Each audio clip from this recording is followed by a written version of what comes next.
Okay, ladies, welcome. I am going to invite some mods up on the stage and then we're gonna, get into this conversation.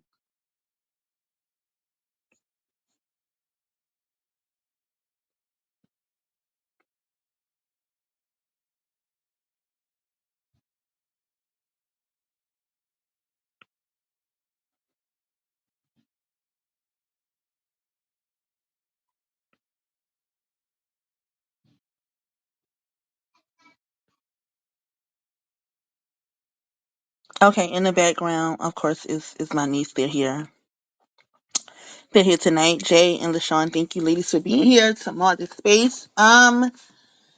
So I wanted to have a room. I know you ladies may have or may have not heard my last room of a rant, my ranting room, in which I witnessed a maiden up on stage. In my opinion, her views was not that far off from what I would expect from a woman who was her age. She was 20 years old. Um, and I felt like the ladies that was on the stage was too harsh to her. Um I some of those ladies said that she sounded like their daughter, and I was just like, she sounds like your daughter and you're still not understanding or not knowing what to say to her or how to, I guess, um coddle her in a way that she needed to be, right? So I decided, what, let me just, invite a maiden into the clubhouse space so that we could talk to a maiden and, see how they feel and see how, they're viewing the world around them. And if needed to guide them into, even if we have to explain some hard truths, then let us do that. But at least let us have an example of how we treat young black women, right? Because I don't think that black women know how to treat young black women. I just I just don't think that that's something that we have, and I, as a collective, that's something that we are very skilled in. When I went on two different occasions, I was, basically told that I was, being a mammy for the young black girls. And what I said at that time was, y'all didn't man me for these niggas, for years. Y'all can't man me for, a 20-year-old black girl, for an hour or so. Um, and, as I watched it, I was really, really disheartened by how she was treated. And then later on, I realized that this young black girl was, of course, in another room. Um, bargaining with apes, right? Her first thought was, let me go and look for older black women to help me figure out, what I'm seeing with my own eyes, right? I said that I would do um, series on grief, right? And the first stage of grief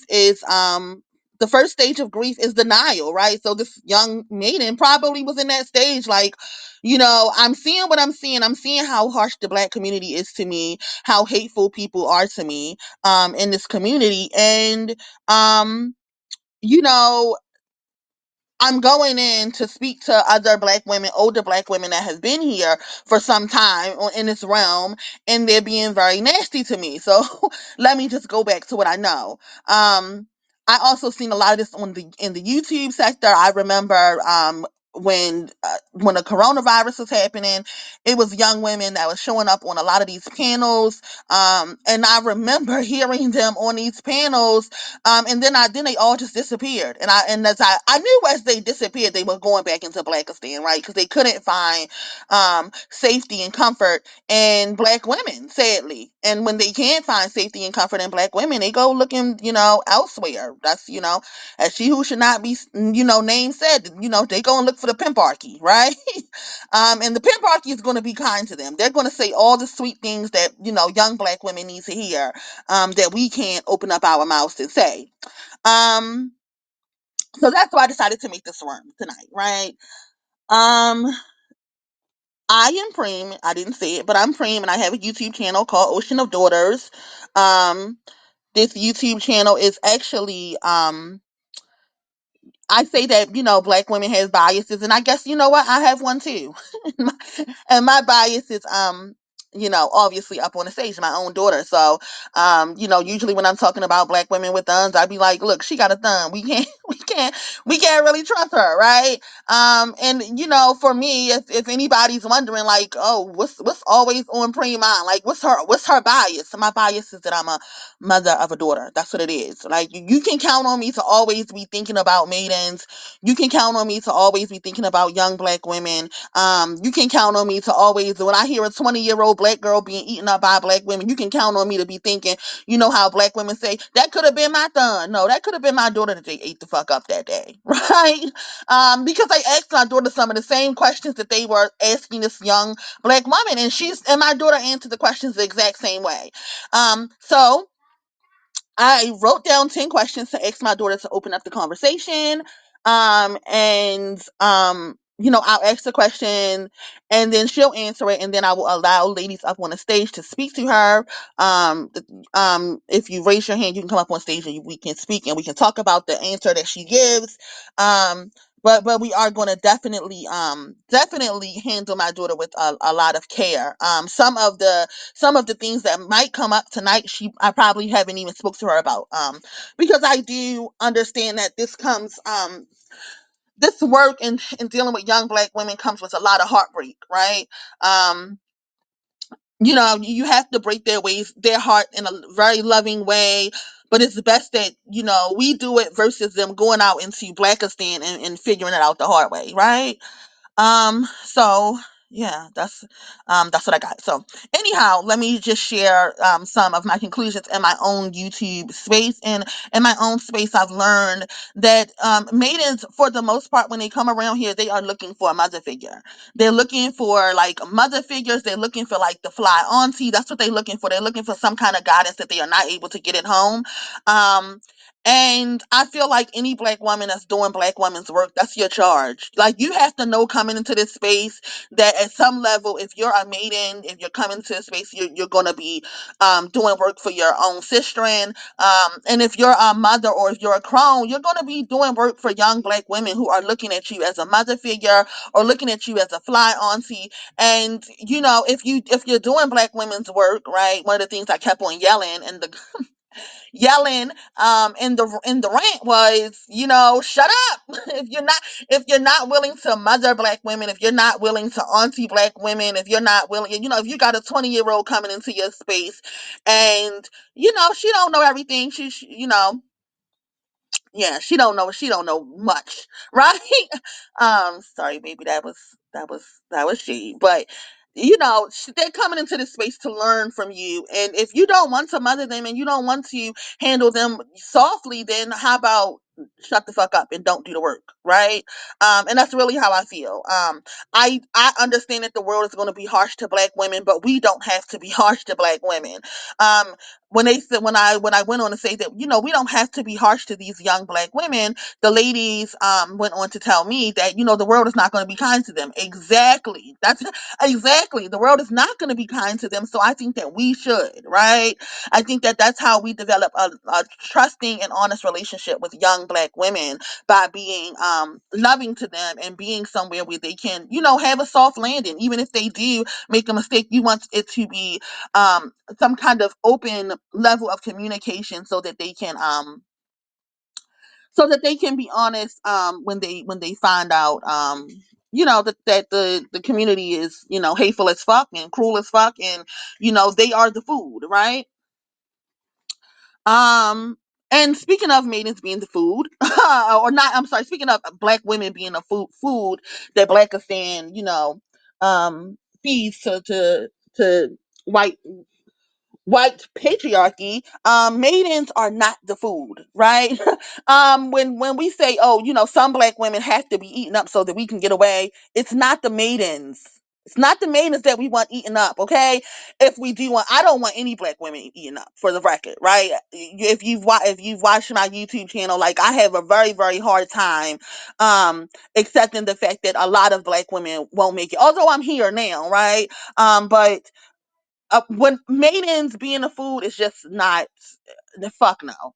For me, like no 20-year-old black girl should be the food that we feed Blackistan to make it out. Like that's fucked up. That's fucked up, black women, for you to think that, and that is actually very fucking Blackistani. That's a Blackistani thought. That's what they do. They feed black women to society. That's what they do. They feed us. And when you say, oh, and a lot of women in this comments in the chat of this room was saying that, oh well, first they were calling her a mammy. Like, come on, y'all being ridiculous. This little girl don't even know what the fuck a mammy is. Like, shut up.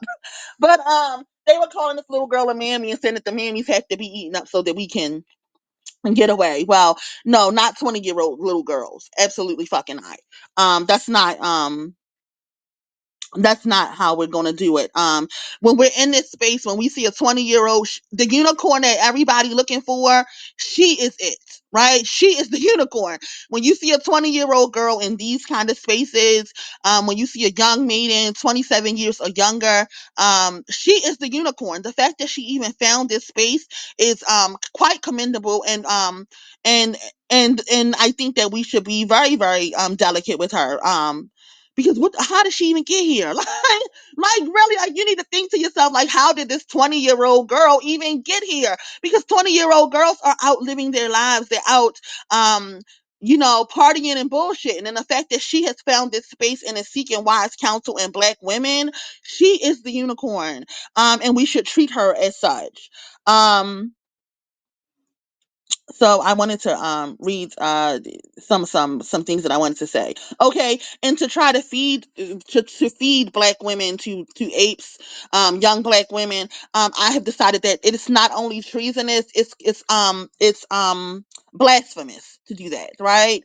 Um it's a strike against your own fucking soul when you consider something like that. When you start thinking that 20-year-old black girls, if you're doing black women's work, right? If you plan to be up in these spaces and be up on stages and having conversations, deep conversations with black women, when you decide that 20-year-old black women are hopeless, it's you're being blasphemous, and I hope that it's a curse against you. It's an unforgivable sin. Okay.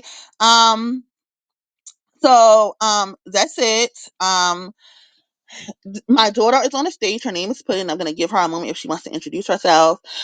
We can call her Pudding. I'm going to call her daughter. And she can introduce herself however she likes. If she wants to, she can just say that her mom's a bad witch and she's a bad witch junior. And that's all she liked to this conversation. But I am going to give her a moment to speak. Okay, baby, you can speak. First I want to say sorry if y'all hear any background noise. I'm outside, so you might hear cars. But well, hey y'all, I'm putting in, I'm 20 years old, and yeah.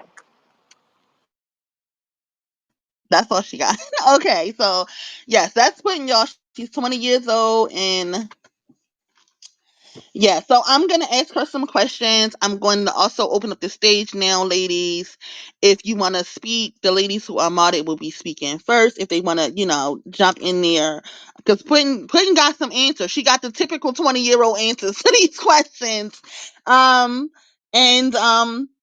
some of them I have kind of screened her a bit. Not no, actually technically I didn't screen her a bit. I only asked her one question.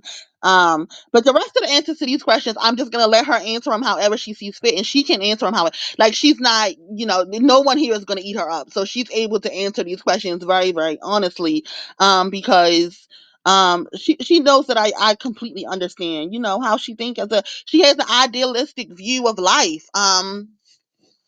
That unfortunately, 20-year-old black girls are not able to be so idealistic, right?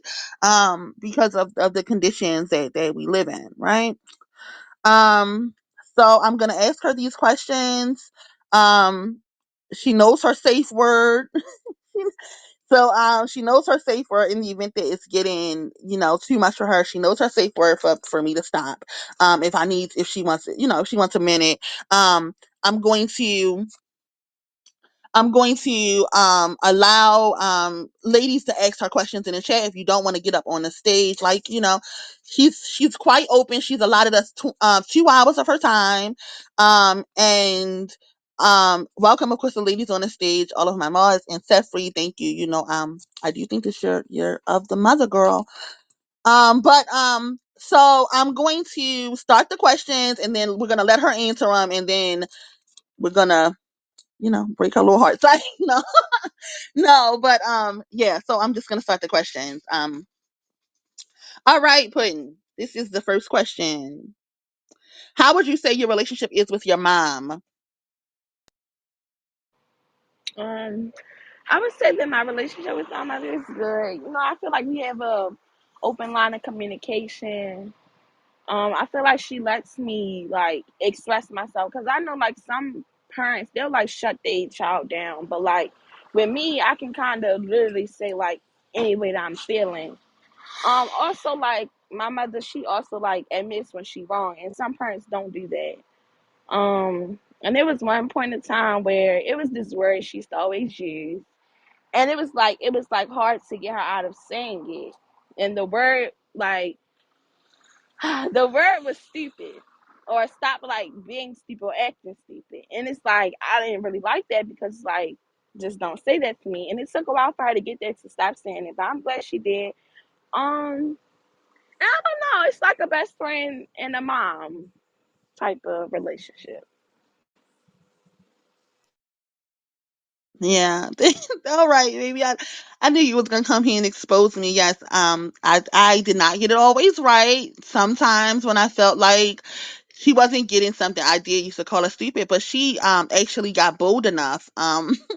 She actually got bold enough to push back on it sometimes in a very maideny way, right? Because I would, say like you're being stupid, and she would look at me, going to the best high school in our city, um, doing very very well in school, and kind of asked me like, how dare you call me stupid? So, yeah, that was a struggle. My next question was gonna be, you can share some of the things I got wrong, right? So you shared one thing. If you wanted to share more, you can share some of the things that I got wrong in mothering. I wouldn't really say it's a lot. When I was in school, I was in fourth grade, and my grandmother had passed away. And I feel like my mother, she was also grieving. I was grieving, and maybe like she didn't know how to handle the grief, and I didn't for sure because I had a little rough year or whatever. And I used to get in trouble, like not even like as far as like grades or anything like that. I used to get in trouble just of like acting out because of the grief that I was going through. And I used to like get in trouble like almost every day after school. Like literally every day after school I would get in trouble for it. And it was like I feel like she didn't know how to react to it, but like eventually, she caught a grasp on like her grief and also my grief and realized that the reason that I was acting out like how I was because I was grieving. And we went to grief counseling and stuff like that. So I feel like that's maybe one thing. Like not that you got wrong, but maybe like some that I feel like you should have like maybe like caught signs of sooner. Um, I don't really know like anything else that I would say like that you got wrong because I feel like it was a learning experience for you and everything. So I wouldn't say like you got anything like totally wrong or like anything I feel like was just so bad about your parenting. But that's just one thing I can say. I feel like maybe should have went a little differently. Yeah, I'll offer some more context because this is my daughter, and she's trying to shield me. What was happening at this time? So my mother transitioned, and her grades didn't get bad, but she was, very, very, she acted up in school very bad, talked back to the teacher, snatching, slapping clipboards out of the teacher's hands. Like she was acting out in her grief, and I would beat her every single day. Like I thought that's how it went, right? So I would beat her every day she came home. She was bad. I would beat her. She would get a beating. And this was happening like almost every single day. I was whipping her, and it was bad. It was bad. And I have since apologized to her for it several times, but she'll bring it up. Like sometimes I know that this was very, very bad for her because she'll bring it up now. She'll say something about it right now, and I'll be like, baby, I'm sorry. I did not know what I was doing, right? I should not have been beating you like that. Um, The next question is, do you forgive me for the Wait. things that Before you go to the next question, I want to say something else. Also, like one time I was in middle school.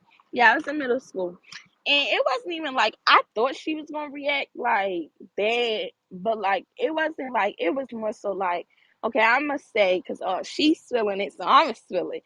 So okay, I had got exposed a little bit in middle school, like of me a little naked, not naked, but a little naked, and I got exposed in middle school, and basically like I thought like it was about to be like I over for me. Like I didn't know how she was gonna react to it, like to the point where I was in school crying, begging them not to call her.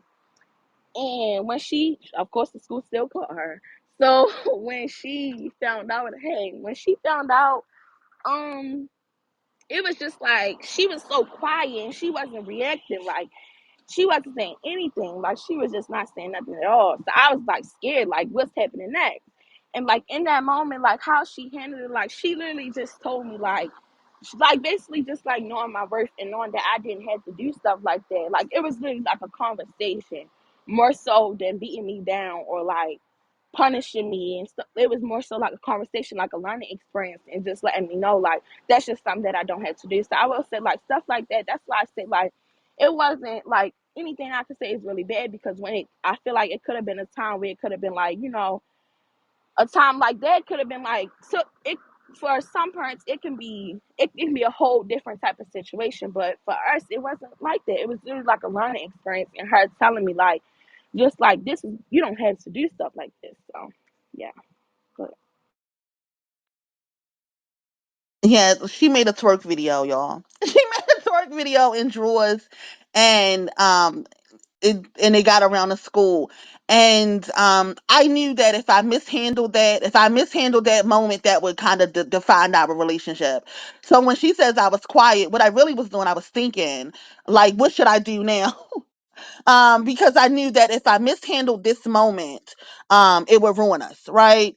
Um, so I had to sit on it a little while, and um, I really had just had to sit on it and kind of figure out what to do next because um, I just knew if I mishandled, like she was in middle school, this is when the relationships with your daughters fall apart, right? So I knew that if I mishandled it in this moment, like we would not be able to recover. I was like, praying, this is your moment, get it right or lose her. It's really how I felt, right? And I'm happy to know I got it right, Puddin. I'm happy to know. Um, so the next question is, do you forgive me for the things that I got wrong?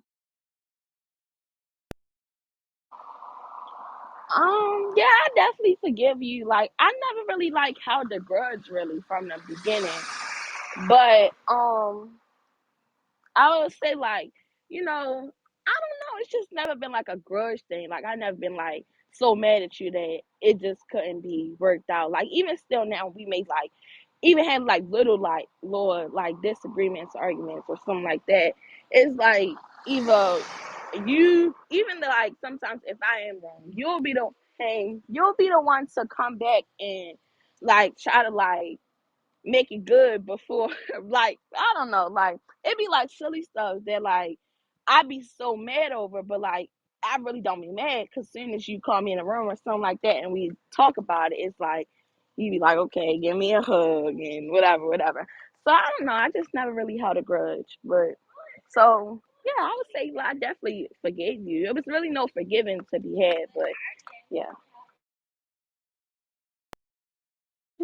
Oh, okay, ladies. That's the only questions I'm going to ask her about our personal relationship. If anybody wanted to ask anything, um, and I guess I can make some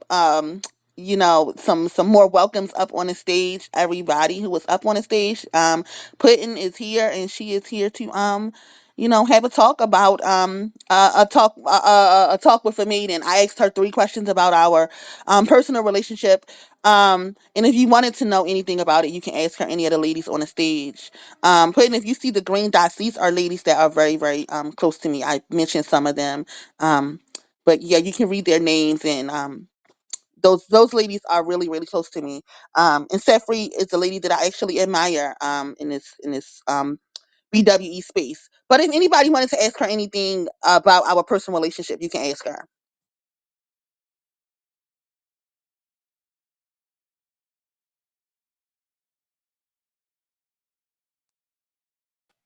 I mean, can I just ask the simple question? Sure, Cree. Welcome. I'm so glad to hear your voice. I'm sorry I got a little late. So, Puddin, can I ask you the simple question? Do you think your mom is bonkers? Serious question. Um, I can say some of the things that she say. I will say, like as far as like, um, black, black men and stuff like that. Some of the things that she say, I'd be like, wow, I can't believe you just said that. Like I would say some things I'd be like, that's just way off the wall. Like I can't believe she said that. So I wouldn't say she bonkers, but some things I'd be like, wow, she really just said that. That is crazy to me. And I always ask her like, are you okay? Because it's just I don't know. That was probably in the line of questioning that I have for you. Hi, Puddin. I'm set free. Thank you for the kind words, Preem. The feeling is mutual. I'm very curious, being a young woman that now I don't know, now that you're 20, I will assume that you're either in school or you still have like a young circle of friends around you. What are your, I want to ask you personally, in light of all that your mom does and talks about, on, social media, what do you think about young black men in your dating range? What are your experiences with them? Okay, so I would say I've only had like one real relationship being older, and that relationship, um, I will say like it kind of set the standard for like how I would expect it now, but like even still because that didn't go well in the end, so it's like even still, I still have some things that I feel like I still want, but um like some when my mom be telling me some of the things, it'd be like I don't want to admit it because like it's like how can I just openly say that? But I can't say like some of the things I be like it opens my ear or mind to be like, okay, I see that. But I probably wouldn't tell her that because then it'd just I don't know. It's just like I can't tell her that. Not like, oh, I can't tell my mother something, but I'm saying like if she say like earlier she was talking about I'm not sure if y'all like and I'm in college, okay, so the alphas are having a probate and on their page they call themselves guerrilla warfare or whatever, and she was like and she was like they call themselves apes, and I'm like she was like don't Mhm. they, and it was just like I'm not going to agree with you because it's just like I'm just not agreeing. But as far as like what you said, my own experience, I would say like I haven't had a like a horrible experience of like any like degrading or like just like being treated horrible by a black male. I haven't experienced that, but I have seen it in like my friends. I will say that I have seen it in like my friends, and like for me, it's just like I feel like I just know like okay they tolerate that, but that's just something that I feel like I just won't, and that's just based on like where my standards are with like anybody that I was like to date or anything like that. Um, and I don't know. I just would say like I haven't experienced it, so like I know it's out there. I know the stuff that she's probably saying is true, but like as far as me, I haven't had it, and I feel like when I do finally like meet someone else or start talking to someone else, I feel like I don't know. I just feel like it's like she always say he's what is I don't know what she calls it, but it's a word she uses for like what I think I'm gonna find like as far as like a black man. So I feel like he A out there. unicorn. A unicorn, A y'all. The 20-year-olds are unicorn. holding out for the unicorn. Okay, yes, a unicorn. So I feel like he's definitely out there, but I just haven't found him. Or Not definitely out there. Jesus Christ. I love the answer because I wouldn't expect anything less from a 20-year-old. I'll be honest, I really didn't expect anything else. There's so much of the world that you have yet to experience, and I'm glad that you have not exper had overwhelmingly bad experiences with men in general. I think your mom is going to be a great resource in helping guide you through that. I'm currently helping and raising my 16-year-old niece, and except she's now 17. So there's just so much. I love the age. I love the enthusiasm and the optimism. As far as that is concerned. So now, the college you go to, is it would you say it's does she go to a school that is like a PWI? You said there's alphas on the campus. I played Alpha Kappa Alpha a long time ago, so I'm familiar with Greek life and all that stuff. The you know Jeffrey, Hey. I will answer that question in private with you. I don't want her to share Oh no, I wouldn't what ask kind of her college great she go to. questions. I wouldn't do that. Nah, I know that's a thing, but definitely feel free to back channel me on that. The but no, I'm just wondering the as far I don't want to get into much to reveal what school you go to and stuff. I don't want to do that and out you like that. But just how do you feel? Is it a mixed population? Are you in contact with boys of other races and other groups, and how are your interactions with them? On my campus, no, not really.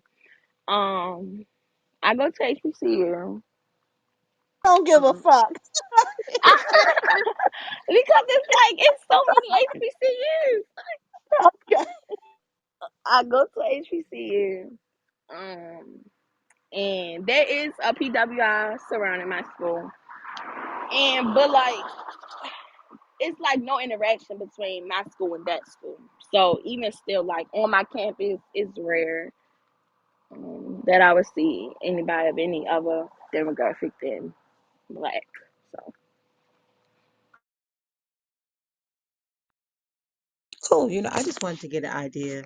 Ladies, if you have questions, please feel free. But, again, I think it's a good idea, and you're in good hands. I think you're in good hands. Your mother is going to help kind of edge you into the right direction. And, it's good to, especially college in this time, it's really good to start figuring out who you are and what you want out of life, and how to get it.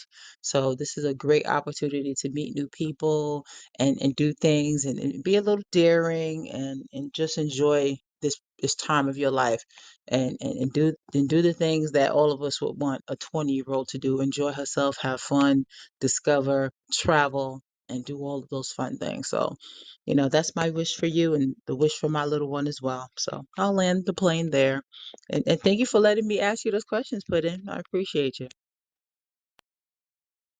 thank you, too, and it was nice, talking to you. Okay, did anybody else want to ask anything else before I go on to the next questions? These are like more like opinionated questions that one of the questions that Seth Free asked was even there. But these are opinionated questions like they so that we can just get into the psyche of the maidens.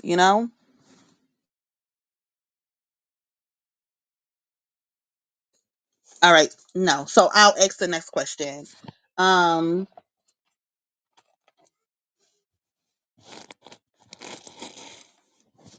what is your general assessment and conclusion of Blackistan? That's the black community, right? And black women, black men relationships in general, not just like in I know the HBCUs are full of unicorns, baby, but I'm talking about everywhere else, like how you see black women and black men in relationships. Um, I wouldn't say like it's the best like example of a good relationship. Um, uh, I just want to say like it's the best example of a relationship. Um, and like What about the okay, black community? Like, what do you think about the black community, especially where we're from? And I mean that's how where we're from is like all the rest of the black standy cities, but in general, like, what's your thought of the black community? I need like as far as something like that's too Do wide you think that ended. it's a I shit need show and that it's a horrible place to raise fucking children. That children can't grow up Oh, okay, successfully okay. in these All right, I conditions. Like got what? it. I got it. I will say, like, in the black community there is a lot of poverty, and um I will say, like, it can be hard trying to, like, if you're from somewhere, or like in a area where it's like not the best. I will say, like, it can be hard to raise a child in those, like, kind of circumstances, because it's like kind of what your children see. And like, I know a lot of, like, people are influenced, so it's like, if that's what your child is growing up seeing, then I feel like that's kind of what they will, like, revert to. Like, that'll be their behavior as well, because I mean that's what they see, and they don't really have, like, the chance or opportunities to make it out of that. Um, something else I could say about, like, raising children, like, I don't know. I think it's also sometimes, like, hard for a parent. Um, it's hard for a parent to, like, like, make that child know, like, it's more out there than this, or what you see, like, in the black community, or even like in a relationship that a child may see between, like, their parents, or just like any, like, male or anything like that. I feel like a parent may have a hard, or like a kid may have a hard time, like, realizing that there is more, because, like, that's just what they see. Like, if they see unhealthy relationships, or, you know drugs in their community, and having nothing more to do but just get into something they shouldn't be into, then I feel like that's just how it goes in Blackistan, as my mother says. That's just like how it goes. You just you see, that's what you see, so that's kind of like what you do. Not everybody, but like a lot of people. Mhm. How do you think black girls specifically are treated in Blackistan? And you can use your own experiences, not necessarily like how you were treated in my home, but like how the black community treated you.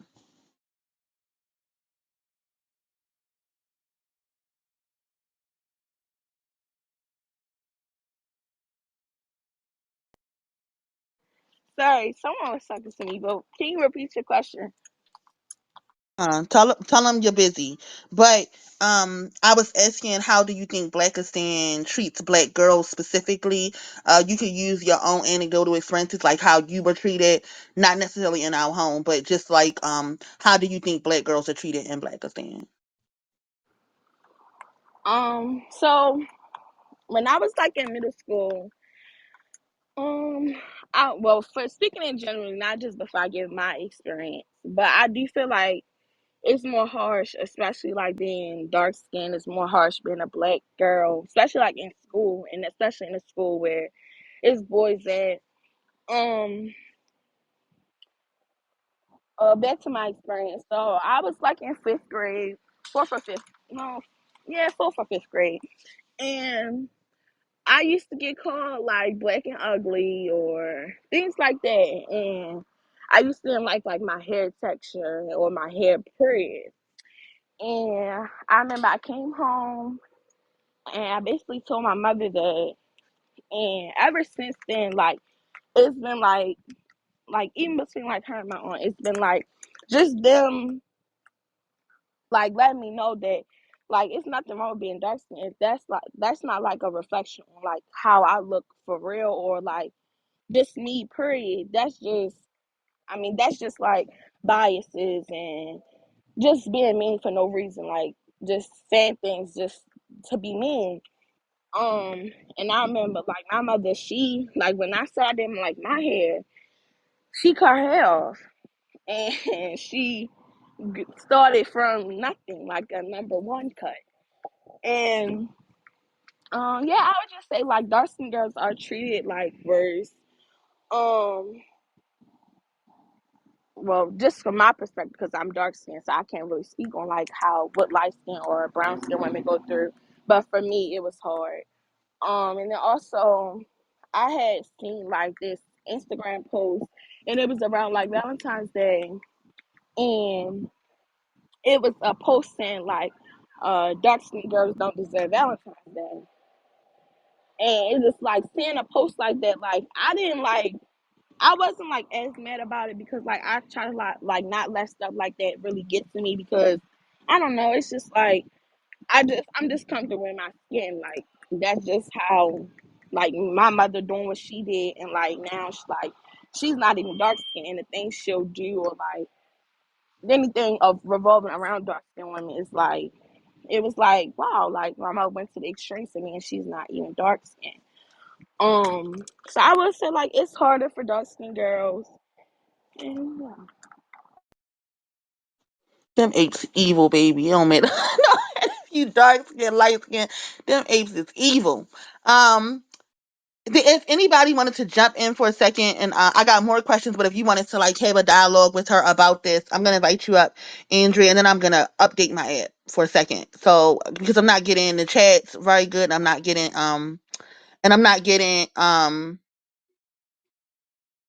yeah, let me update my app, y'all, so y'all can talk to put in about that experience, and then I'll be back.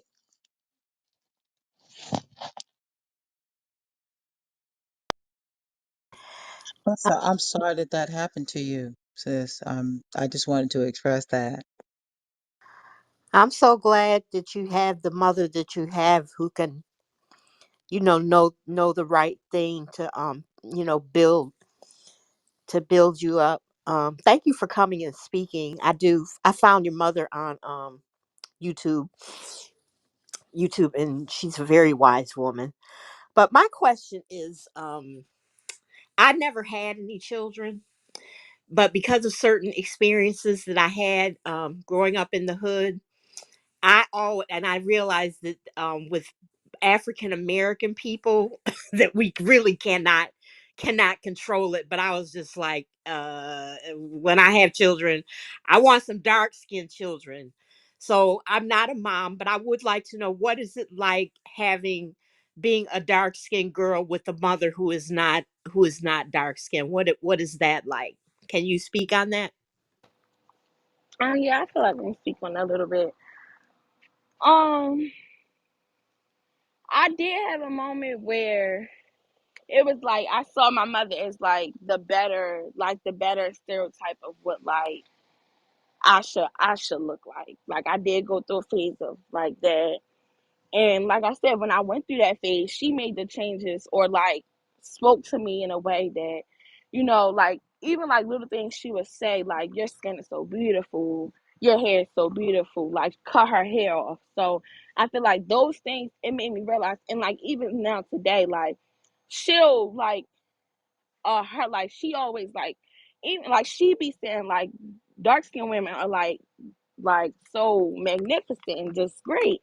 And it's like those things I feel like it just helped like boost that confidence in me and let me know that like my skin is like pretty and beautiful and no it's like no I no longer felt like that. Like once she kind of did that work and told me those different things, it just helped build my character and let me know that I'm beautiful and she's beautiful as well and any other shade of black woman is beautiful as well. So I would say like that's what I it was yeah, I would just say that has been my experience. Thank you.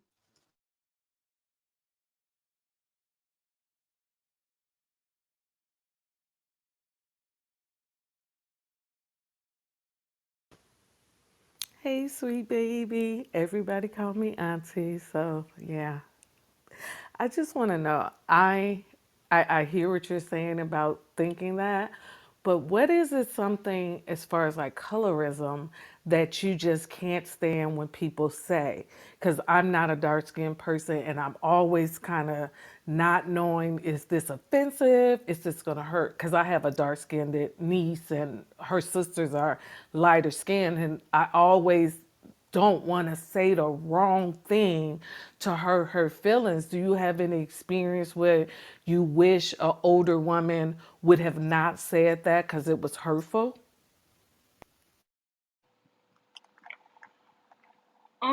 No, I've never really had any experience with like someone that's been older than me as far as like my skin.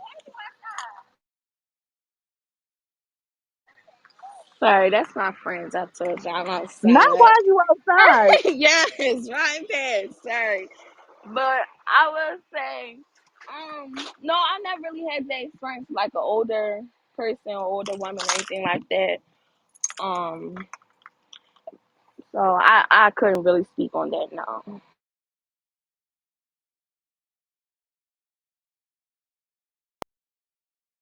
All right. I got more questions. My own personal questions, but somebody sent me some back channel questions, and I'm gonna ask those questions. So it's two questions. Um, I'm gonna ask them. Okay. So the first question is, how do you feel about the way your black girl peers are treated by their opposite gender at school? So even though you know better than to fuck with them apes, the girls that are, how do you you feel their experiences is, or like how do you feel about their how do you feel they're treated by the boys that go to your school?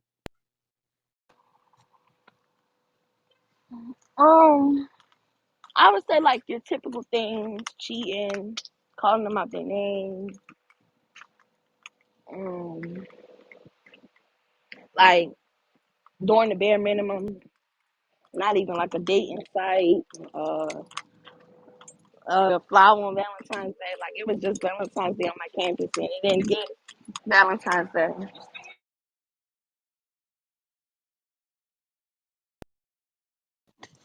Not the typical, baby. Can you realize that this is normal in Blackistan? These are the unicorns, baby. This the best that Blackistan got to offer. Now, if this is the best, these the best niggas that Blackistan gonna offer, and this is how they're treating the girls. All right, all right. Well, I'm gonna let it go. This is the next question. Do you feel any hypocrisy come from older black women, and how do you feel about it if you do?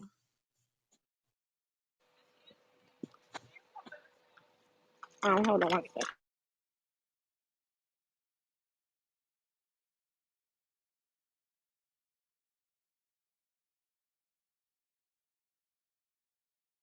Because for me, I already feel my spidey senses tingling. Go ahead, sis.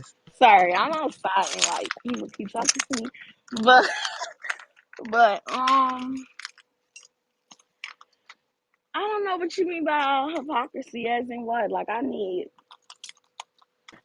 Do you feel do you feel like older black women are hypocrites? And I think that Oh, okay. I think I can answer. yeah. I would say yes. I do think they're hypocrites.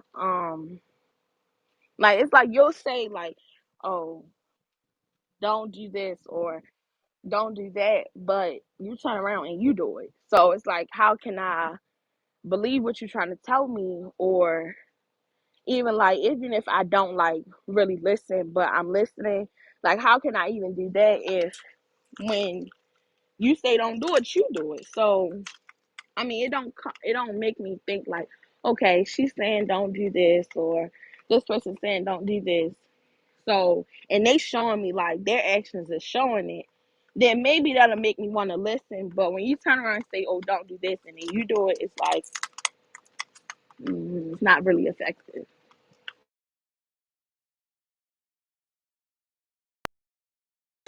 I'm scared to ask, baby. Can you give like if you had an experience like that with me or anybody older, um could you give an example?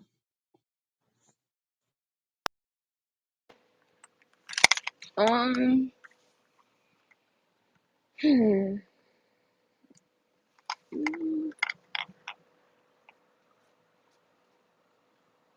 my example would be maybe like If it's when you may say like you know it's like F all black men, but like it's not really F all black men for you because I mean like your kind of closest person to you is your brother, so and your cousin. So it's like how can you say F them all or anything like that when you know It's not FMO when it's your brother or your cousin. So yeah. Wow. I had if y'all seen my last YouTube video, I really just was like, we all got some favorite apes, and she just now named mine. As as a matter of fact, I had yeah, I do. That's true. We be like fuck the niggas, but we be loving a nigga, and not necessarily in a romantic way, but yeah, I feel it. It's felt. I feel it, baby. Well, to all the black women's credit in here, I mean, we are black women and we have people in our lives, family members, friends, and adjacent people around us that are black, and some happen to be black men. I to your point, and I will concede, yeah, there can be black men in our lives that are good to us and serve our purpose and do the things that are beneficial to us as women because they're in our close circles, and that's okay. I say embrace them and have those particular ones around. One thing that you'll learn as you get older and you interface with people, men are very good at what you call compartmentalizing, and a family member is very different. A man's family member to them is very different to them than how they will treat a woman that is outside of that construct. You've probably seen it in many other examples. So I think it is fair to say, hey, yes, I see black men in your life that you do like, but I also think it's fair to, based on what I know and experience. And for instance, I mean, do you treat another woman the same way you would treat your mom? No, you and your mom have a special relationship because that's your mom. So there are other people that won't get that consideration. I think that men work a lot like that, and I think that would affect any woman's treatment of a male around them that's doing positive in their life, and that's including black men, because I have black men in my life that I know will, they'll bulldoze something, but that's because it's more about them versus about me. They're it's a thing with their ego. They like to, they take ownership, like, oh, nobody's going to mess with my family. It's something in their ego that they have to they're upholding for themselves. Not to say that they don't love you or not care about you, but you'll see when you get older, you'll find out a lot of this stuff is what it is. And I encourage women to take full advantage of it. I hope that helps. I just wanted to offer that. There's a sphere of influence that family members are around and certain friends are around that the outside, even man, and I'm not even talking black man, a man in general is going to have versus somebody that we don't know, if that makes sense. Yeah, I'm a older lady, and I'm realizing that the men, some of them are dead, and family members, some of them, have passed on. But I'm realizing that the men who are family members who I love, who treated me so kind and affectionately as a family, I can't think of anything that I could do to make them be nicer to me or love me more or treat me even more kindly.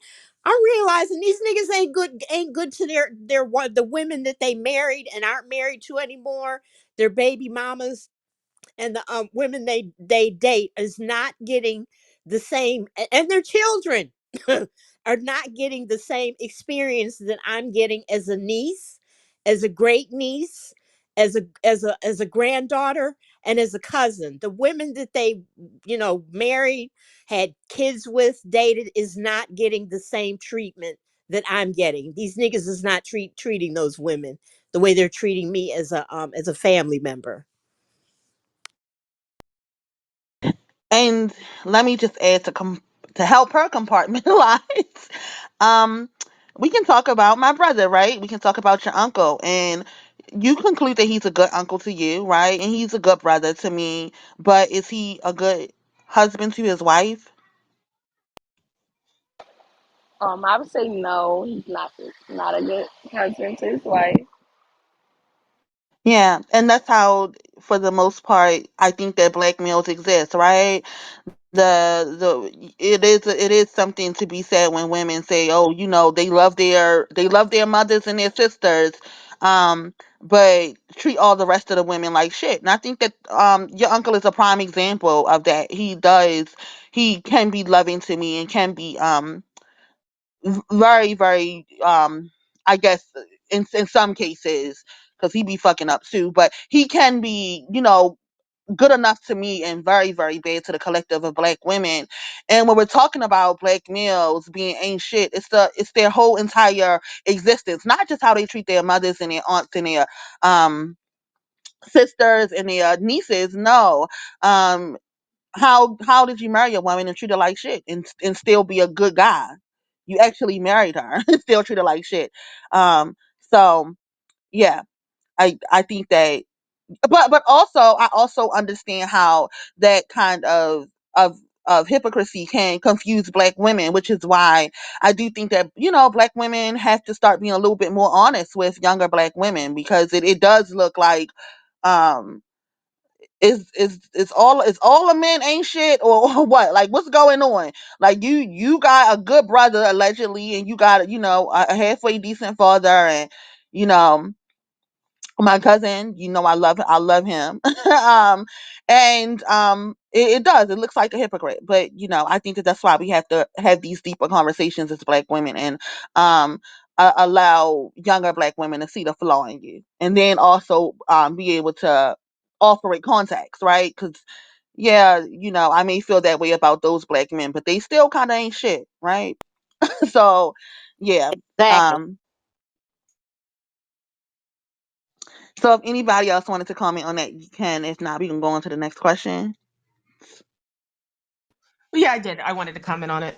Um, Gosh, I mean, that's so far away long ago for me. So I don't know at 20 if I would have been ready to hear what I'm going to try to say, which is I would hope um, that when we're talking to the younger women who see how we really move about, um, that we're still able to take them aside and help them appreciate that um, we live like in a system of domination. We were born into it, and we brought them into it. And so, just like on the plantation, you might have a really nicer than usual, like back in the slavery days, plantation owner who treated their chattel better than some of the other plantation owners.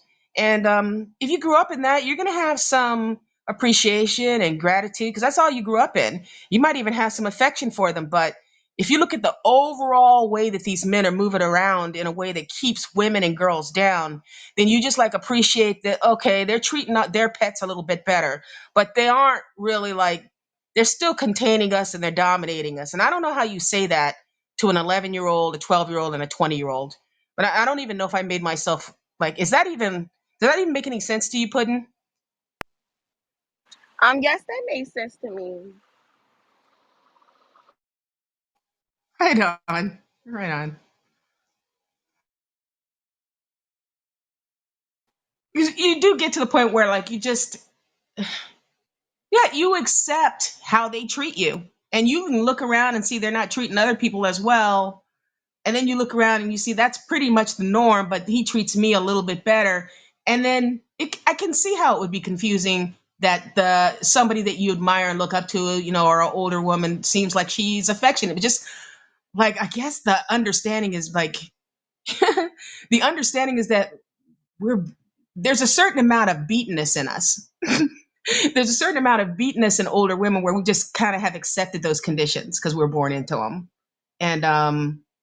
And so when you see that it looks like we are like com-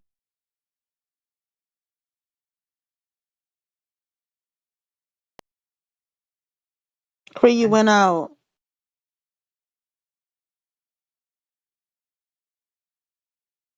Cree.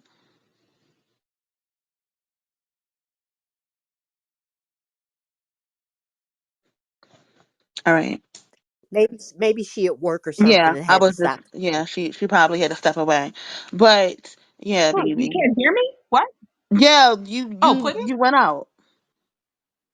Oh, seriously? Oh, I'm not sure. Okay. I was just talking away. So I guess I'm good at the risk of completely repeating myself. What I was going to say is I could definitely see how it would be confusing to see older women who you admire show kind of like affection for men who are treating her better. But what I was going to just further just kind of just build it out a little bit more is like what you're really seeing is you're really seeing us being adapted to it, and what you're seeing is a beatenness. We're beaten to a certain extent. So um we there's the in when you're threatened, anybody, when they're threatened, any creature, any person, you know how they say there's that fight or flight thing. So there's fight and there's flight and there's fawning. And there's another one too. There are four F's, but fawning is something that you try to make nice, and it's you try to make nice, and you try to make it seem like it's something great. So and then you look back on your life, and I dare say, I mean, I don't know, but even the men who were in your family who treated you nice, you're really probably repressing some stuff where you're just realizing that men can terrorize you, and you repress that other stuff because there is some good stuff, and why tempt it? So, but I mean, I was really just trying to round it out and say that a lot of times when you see older women acting like there are these exceptions, just take it as a grain of. I mean, I would hope, like, you don't have to, but I would hope that we were able to communicate that, listen, sweetie, we're kind of beaten. That's the beatenness in us, and hopefully, it'll get better every generation. Yeah, that's ridiculous. That's how we exist, though. Because I'm even thinking about my relationship with my brother, and I mean, putting me and him go through when I cycle through, um, you know, uh, how I deal with him, and um, yeah, it's a feeling of beating. Like, let me just, he's just my brother. Let me just deal with his, even though he's not as abusive to me as he is to other women, but still in some ways he's quite harsh to me, and it's quite abusive. But that's just my brother, and that's just how it is in Blackistan. It's the conclusion that we all come to when we deal with you know, those kind of relationships. So I think we're ready for the next question. So this is actually the question I think was posed to the young maiden when they ate her up, right? And I'm quite sure my daughter's going to answer the question the same exact way that this 20-year-old maiden answered it. But here it is. How do you feel about Black people's current condition, and is it their fault or the larger white society? Um, I feel like it's okay. I feel like it's majority just because of the fact of slavery, oppression, and things like that. So it's like um some Black people, they were never really able to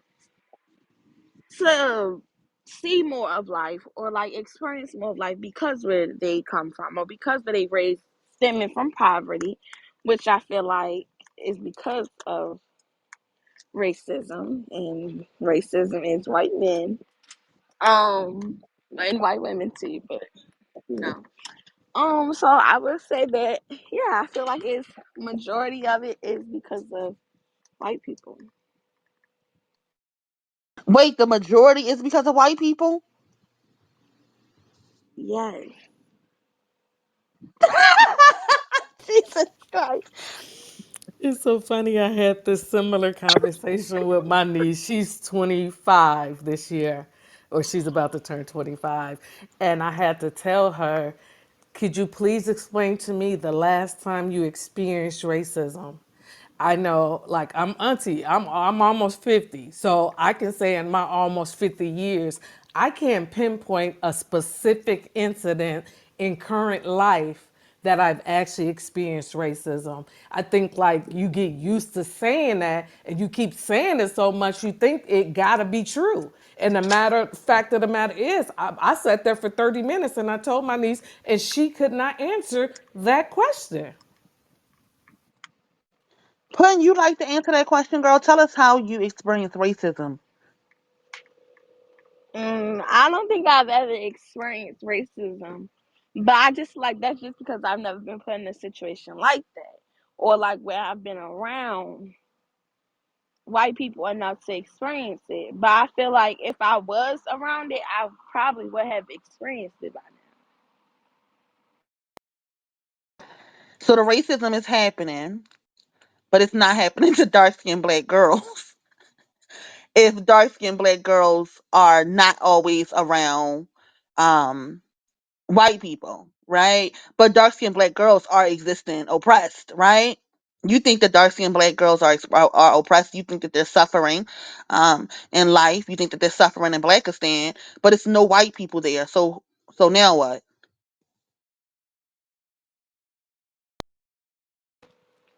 Now that's when the combination of the rest comes in. So that's that majority that don't mean all. So I mean, of course, that's coming from your peers, and that some of those peers are black boys. But I don't know. Maybe because I'm just not in no place where I can say she said she asked her niece about it, and she couldn't give an example, which I can't either. But So that's I that's just two black girls now that's not experienced the racism. So so tell us how it happens then, right? Give us an example because I think that I have experienced racism, right? But give us an example of racism then. an example of racism is, let's say, you go for a job, and let's say your job is given by either a white woman or a white male, and off the bat they probably already have like an idea of how this interview about to go, and they may say something insulting throughout the interview just based off you being a black woman. I feel like that could be an example of racism, even though I never experienced it, and and I, I don't know if I will, but I feel like that could be an example. So this is a hypothetical thing that you've never experienced. Any ladies on a stage ever experienced something like that? Or just racism, period. Or racism period.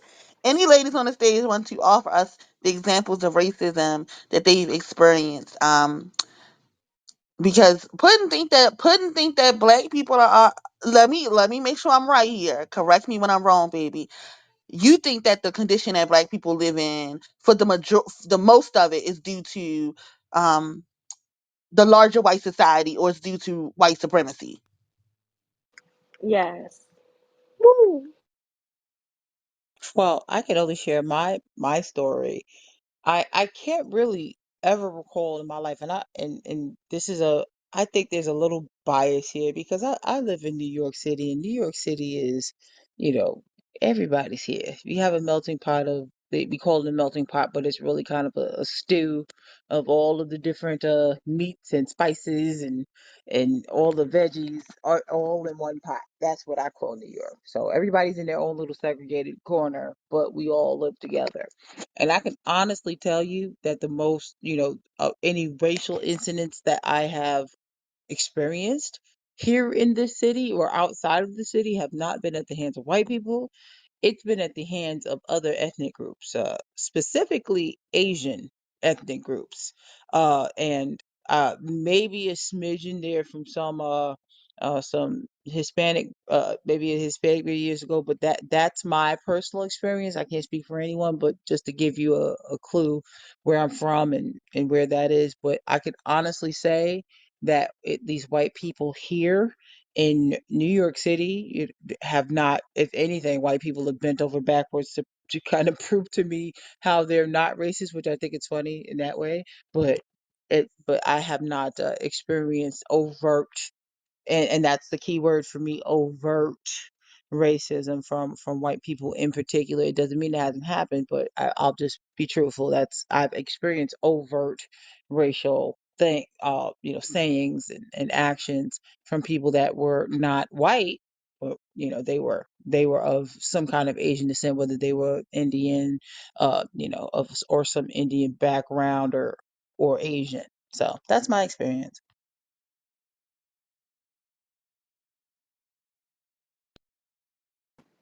Hey, ladies. Thank you so much for coming up to speak, Puddin. I've been just listening to everything you've said and so grateful for your opinion and for you taking the time out because we know y'all are definitely busy.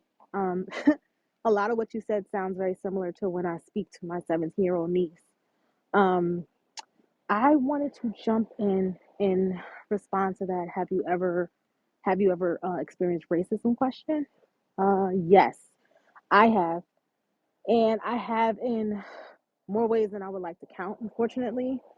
Um, from on the job, that perspective, being told, you know, as a Black woman, I should just be lucky that I was given an opportunity and that, my people don't belong here.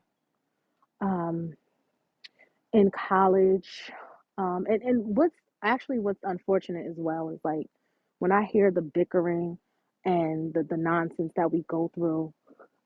And when people claim white supremacy, it really upsets me because to me, they don't really know what that looks like if you haven't gone through it. And we spend so much time bickering over petty things that we don't get to the meat and the potatoes of the things that really happen, right?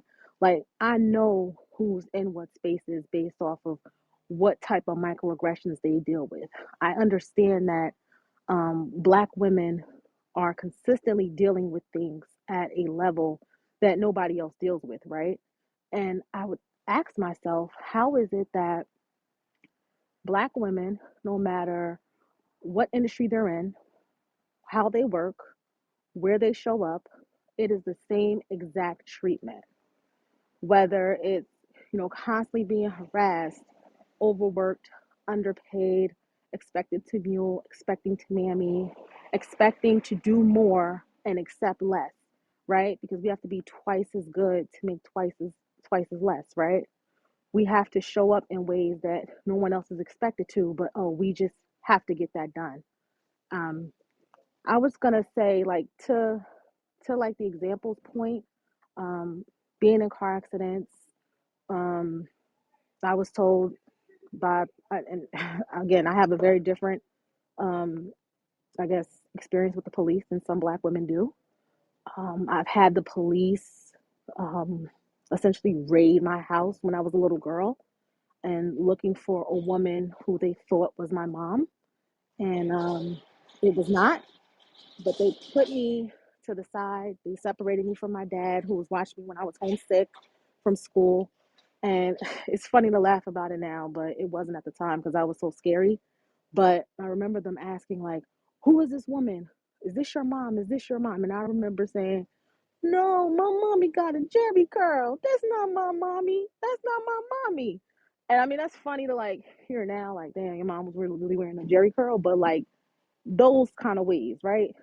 Those those police tore my house up to look for a woman who was not my mom, but she had the same first and last name as my mom. So that was one of the ways.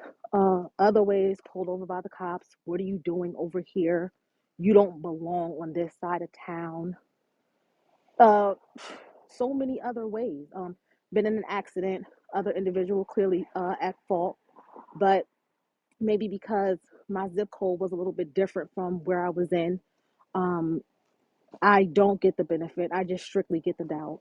And then just having to fight it because unless, even when there is proof, right, they always find a way to come out on top.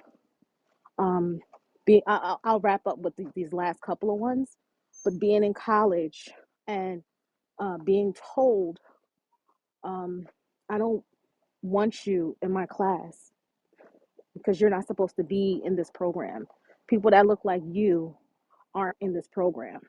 And the professor said that.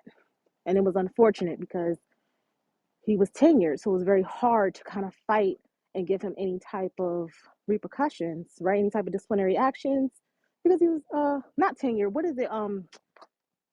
What is it, tenured? Well, whatever it is. But yeah, he was pretty much grandfathered and protected. So although they knew that that was a thing, it just kind of went away. Although I was discriminated against at work, it just kind of went away. Um, so yeah, I have several examples, and that's not even to count like more, but that's pretty much where I land. Thank y'all for letting me speak.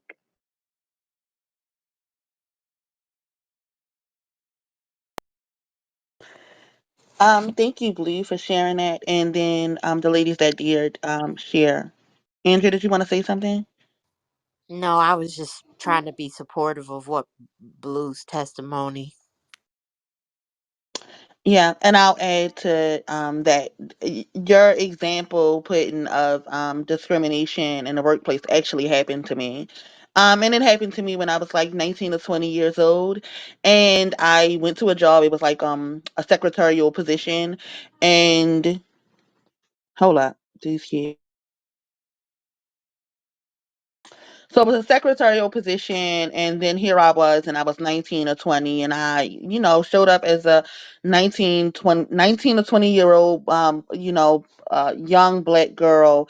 And I do feel like I was qualified for the position, but I do think that I was discriminated against because I would say it was due to my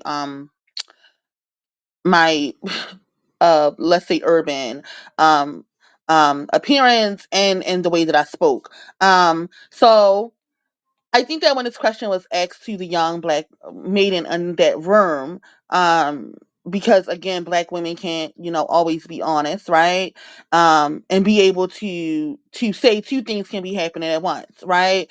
On a larger scale, I white the larger white society um has played a hand in being racist, right? But when we're talking about the conditions of black people, all right, the conditions of black people, I think that we could say that is largely on not even black people, because I do a lot of separating black people.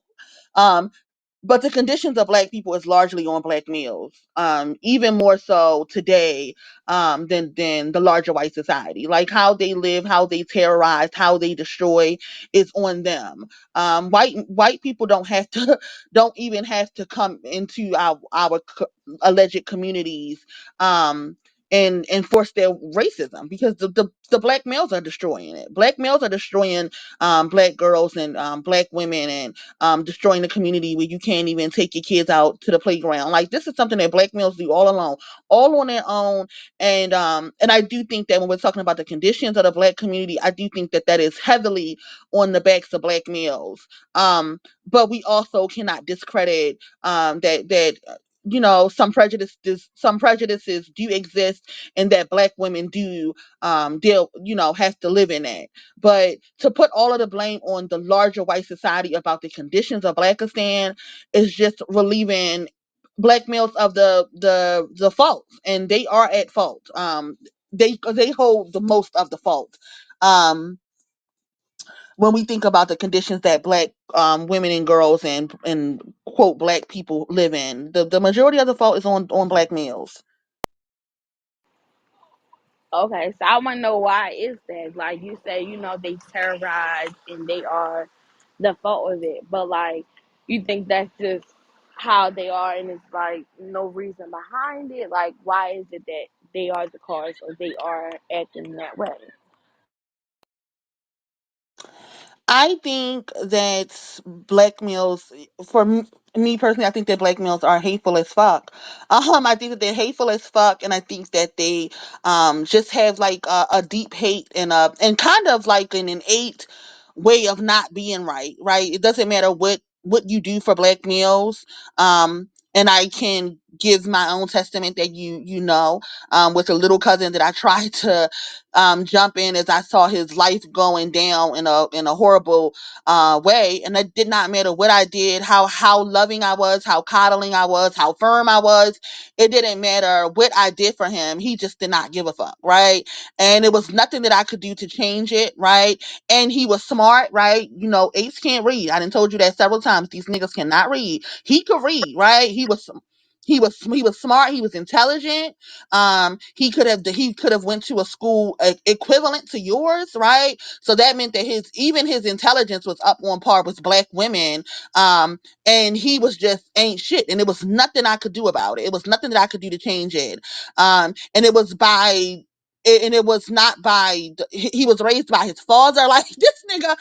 Actually, now I'm thinking about it, he was a unicorn, baby. He had all the things needed to create a successful black male. He did have a loss of his mother when he was young, but he was raised by his father. And then when I felt like his father could not, was not able to parent him in the way necessary because of his alcoholism, I swooped in and tried to do what was necessary and um tried to get him on the right track. And it was just nothing that I could do. And this was a young black boy.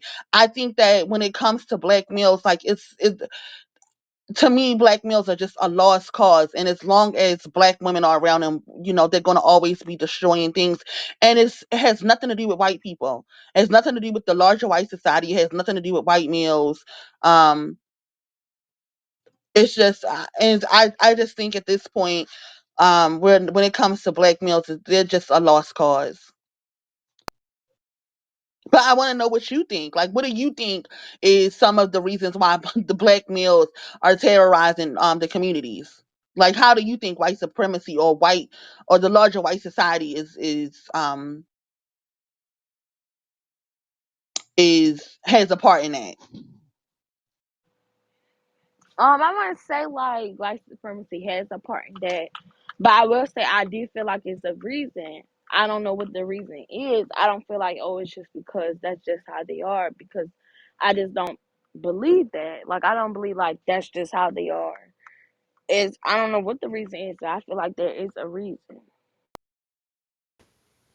I think a lot of times we get caught up in this nurture versus nature. And I can just say at my big old age that I wish I wish my aunts was honest with me about their experience so I can know how to decipher. And this is this is just my beliefs. They're not going to be any better than their daddy. And that whole nurture, and because black mothers sons cannot say what she gonna do different for him to be different than his daddy, then I can't assume that he's gonna be. And when I talk and I think about it and I reflect on things, if you ask a black male where's his daddy and his daddy ain't nowhere around, his daddy taught him how to not be a man. So his mama can't teach him nothing. So I think a lot of times black males' absence is part of the problem. And because they haven't taught their sons don't know, but the genetics, they end up being just like their daddy. So it's too dangerous for young girls to assume that his mother can nurture the demon out of him. And that's the conversation I have with my nieces that I wish someone would have had for me, because I was married to two eights who was abusive. And when I think about it now, both their fathers was abusive, but nobody told me that. Look at the source, and the source is his piss poor pappy.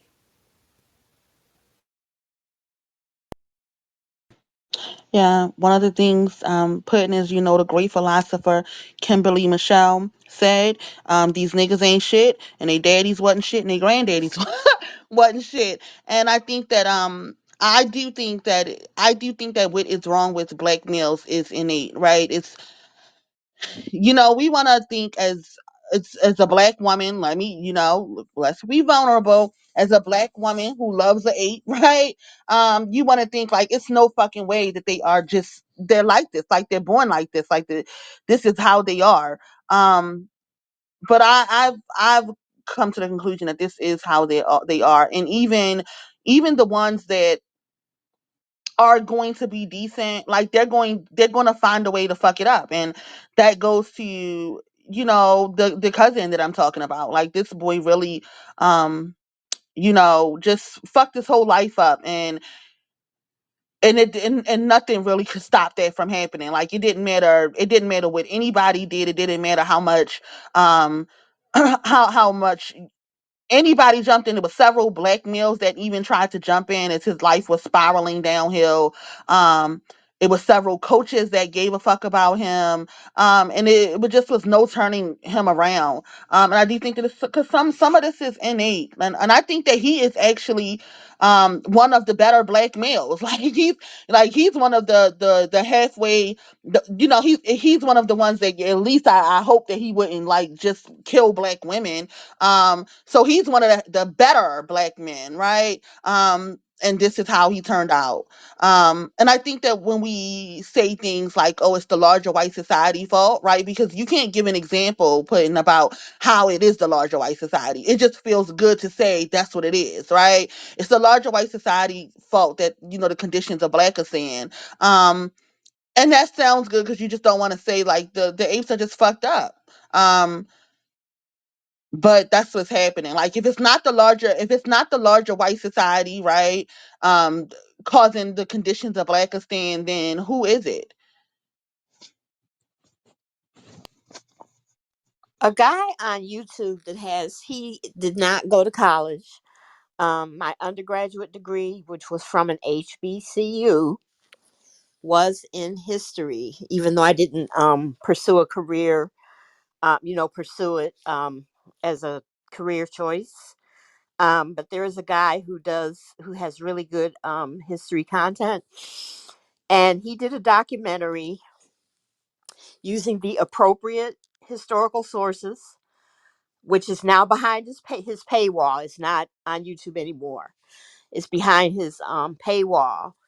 But he did a documentary showing that before that anti-miscegenation court case, Pace v. Alabama, where black men were going to the Supreme Court to overturn anti-miscegenation laws in order to marry a white woman, like something like 12 or 13 years after emancipation.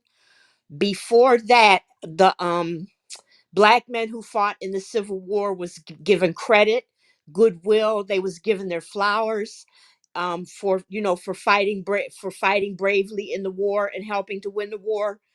But here's where it turned. They started demanding. You can't make this up, y'all.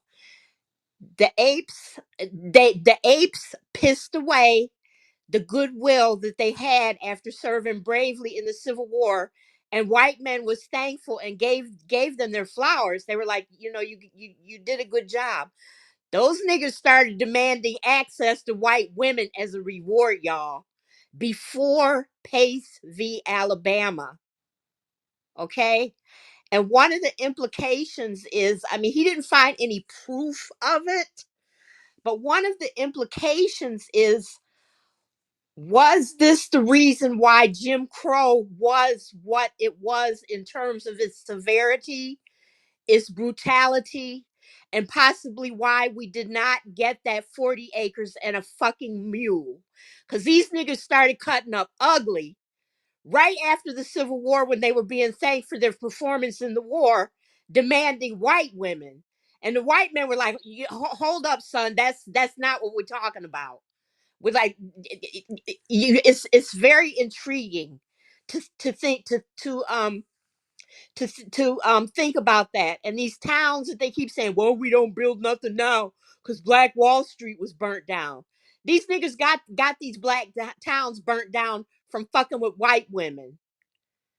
And so yeah, so I just, like I said, he didn't find a find what they call a smoking gun, but it's very interesting to think about. If these niggas was demanding and cutting up ugly and giving white men an attitude, demanding sexual access to marry and date and court white women right after before Pace v. Alabama, it's very intriguing to think about Would things have gone differently? Would some of us have gotten the 40 acres of the mule? Would some of the freed slaves who were elderly would have gotten their pensions? Possibly would Jim Crow not have been as brutal and horrendous as it was if these niggas wasn't cutting up over white women? And the same dude has also done contact showing that there was sex going on with black men and white women for a long, long time, long before loving v Virginia. These white men knew stuff about these black dudes that black women just either did not know or did not want to face. And some of the women who subscribe to this dude, we want to go back and re-watch Birth of a Nation with different eyes after seeing this guy's content, historical content. And I'll vouch for his historical content because again, I took my undergraduate degree in history, even though I didn't pursue graduate studies in history and enter academia as a history professor. But it's very interesting that these niggas was cutting up and wanting to be rewarded with white women while they were being lauded and praised and had goodwill from the dominant society for fighting bravely in the Civil War. Thank you. I'll yield. I see, baby. Um, that's interesting because it goes right into our next question, and it sounds like these niggas gave up. These niggas gave up reparations to be able to fuck white women. Yep. And and So another thing, Preem, is I will posit, and this is just my opinion. I haven't done any research or anything scholarly. My opinion is their reparations was loving v Virginia. They got their reparations because that's what they were asking for all that time since the end of the Civil War was to not be hanged for fucking white women. That was their reparations. yeah, the next question, and I know how you're gonna answer this. Should white people pay for slavery, and how? By money. Um, no, but for real, by money. I mean, how else? So unfortunately, it's Andrea just now made a point that these niggas might have gave away our reparations. For to be able to sleep with white women. But this was a question that also was posed to that young lady in the room, and she came up with the same answer. And I don't think that that's something that I disagree with. Right? I used to be on the fence about reparations. Um, and then I started to, sink a little bit deeper into slave narratives, right, and hearing the experiences of women specifically, right, and yeah, I don't think that I completely disagree with what you say, or how the maidens feel when they say, you know, white people should pay for slavery and they should pay for it with money, especially when it's a conversation that's happening in the political arena, right? People are talking about reparations. I don't think that it would serve black women well to, look, if they're gonna give reparations, we need to take them.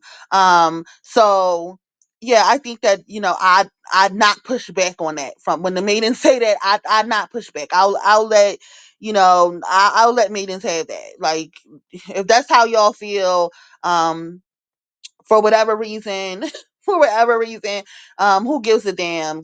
As the reparation people say, cut the check and let's move on.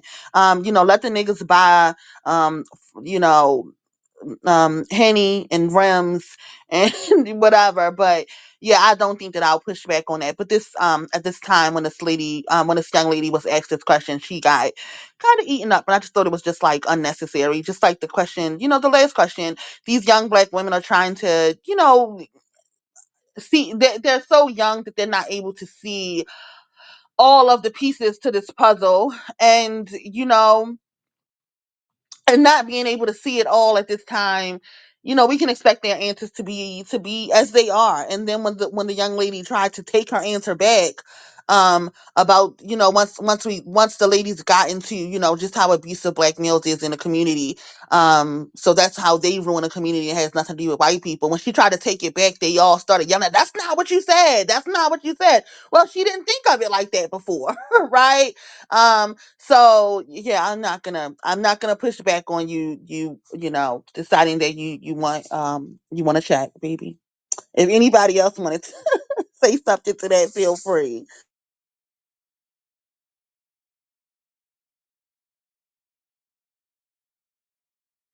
Okay. If not, we're gonna go to the next question.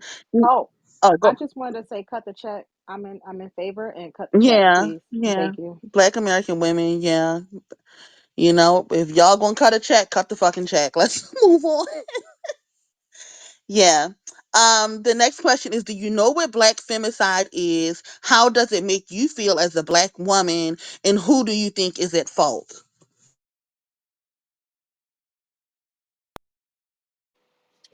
Yes, I do know what black femicide is. That's the killing of black women. Um, and who do I think is at fault? Mm, I would say yes, black men are Wait, at wait, wait, fault. wait. Let me say this. I says, how does it make you feel as a black woman? Especially being where we're from and those things that you tell me that you're seeing on Instagram on that particular page. Like, how does it make you feel as a black woman? Like, do you feel safe? How are you feeling? Um, I would say it's gotten to a point where like I feel like kind of it can happen to anybody. At first, I was like, well, it might not happen to me, but now I feel like it could happen to me. So it's kind of scary. Um, it's not really a safe place to be. Um, so yeah, like I used to have that perspective of like it won't be me, and like I hope it doesn't, but I don't think that is just impossible now. And then the last question about who do I think is responsible? I would say yes, black males are responsible, probably more than any other factor. But I do feel like it's, could be, you know, other people as well, police and yeah. Baby, it's not the police. I hate to be the I hate to be the one to say no. Let me take that back. It's not. It's how you all think that the police is just gunning down black women. It's not. It's not happening. It's niggas. Not that black women are not being killed by police, right? It does happen. I'm not going to gaslight a young black woman into believing that it doesn't happen, right? But it does happen. But maybe in our city, when we see what's going on, those be niggas. Um, heavy. No, heavy. That be niggas. And it's kind of very heartbreaking for black women.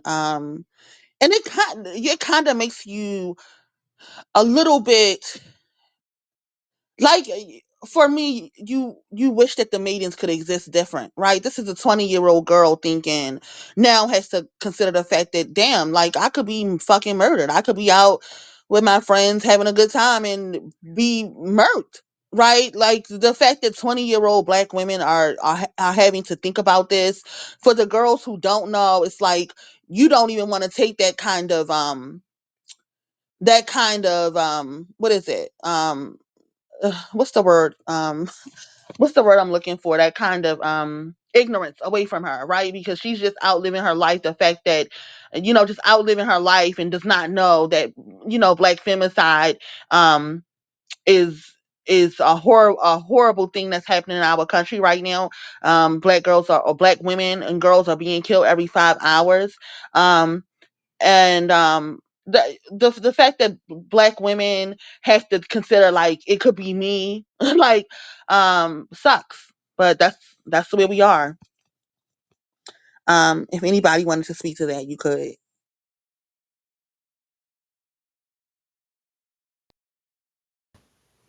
Yeah, I just So, want to so say putting, that. so okay, go ahead. No, I was going to say, just to put things in perspective, the way life is supposed to happen with men. Like I live in a HOA community. And so you can't come in my community and do anything because the men of my HOA community is going to get you all the way together.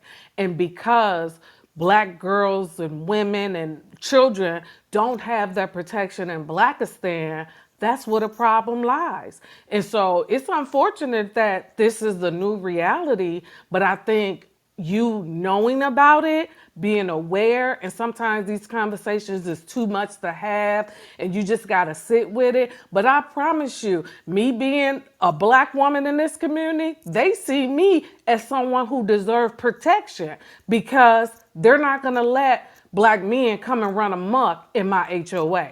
So that's how other men show that I'm a man. This is how I show up. I protect the women and children. Black men just don't do that. They turn a blind eye. They go on World Star slapping black girls with skateboards. Like, it's just, this is so sad.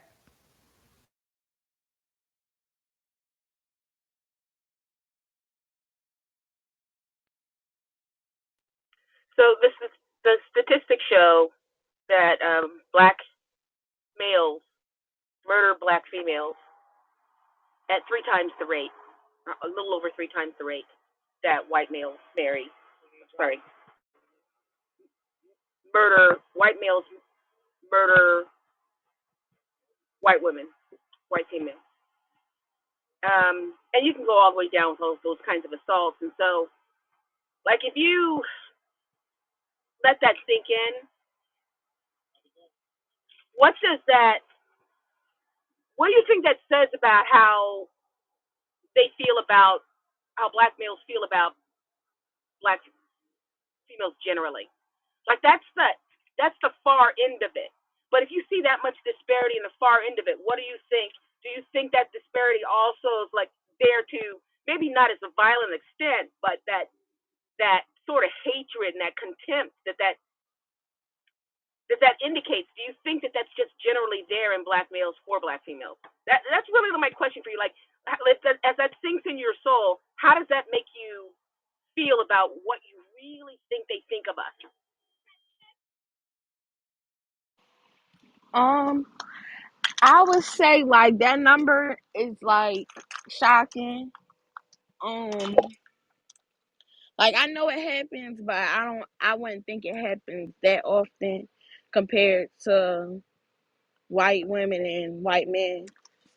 Um, and it makes me feel like, they don't, well, most black men don't like value the women, black women, um, and don't like value our lives period. Because if you're killing black women, then I mean, you see no use to her. You see, like, you have no care for her in no type of way if you're willing to murder her. So, Yeah, I mean, when the question was being asked, like, uh, hey, ladies on the stage, would you want to talk about some of the racism that you've experienced? And I didn't know how much I wanted to jump into it. For one thing, I really wanted to be here, and so I'm listening attentively, but also try to do this other thing that I'm supposed to be doing. But yeah, I mean, yeah. And when I was your age, it was I was experiencing what I thought was white supremacy. I mean, I would say it was white supremacy. It's just that I don't think of it now the way I did when I was 20. It's, but I don't even think about it now like I did. I'm going to say when I was 40, and actually later than that. Like, the way, the conditions in which black women live. Well, let's just go with black men. Like, is it their fault? So the fact that what I wanted to say when I stopped rambling here is, you're a black girl. You have black girl friends, and you know that they're living in the same conditions that the black boys were living in. And then you look at the rate of violence, you look at the rate of unemployment, all these kinds of things, poverty. We have lots of good statistics that show that black girls are living in the same conditions, and yet they're upwardly mobile and they get pulled down by black males. So then the question becomes like, okay, so why are black males doing so much poorly? And then I was like trying to anticipate what you would say. So I was like saying, okay, what if, because it's a reasonable thing to say, because you're smart and you're in college, and I'm just trying to remember where my head was, like when I was 20. Okay, well, yeah, black males aren't in the same conditions as black girls because they're living in these homes with no fathers, and they don't need, the girls don't need the fathers as much as the boys. And then it becomes, well, why aren't the males there? Like, why aren't they there? So are they making a choice? And then if we give them the best benefit of the doubt, we say, no, they're not making a choice. They just can't hack it. They can't support a family, so they're leaving. Okay, that's the best benefit of the doubt, that they're not doing it voluntarily. And even then, you have to say, well, isn't it in a patriarchy, if it's going to be a fight between men, isn't it the men's collective job to compete adequately with the other men who are trying to beat them in order to provide for themselves and their families?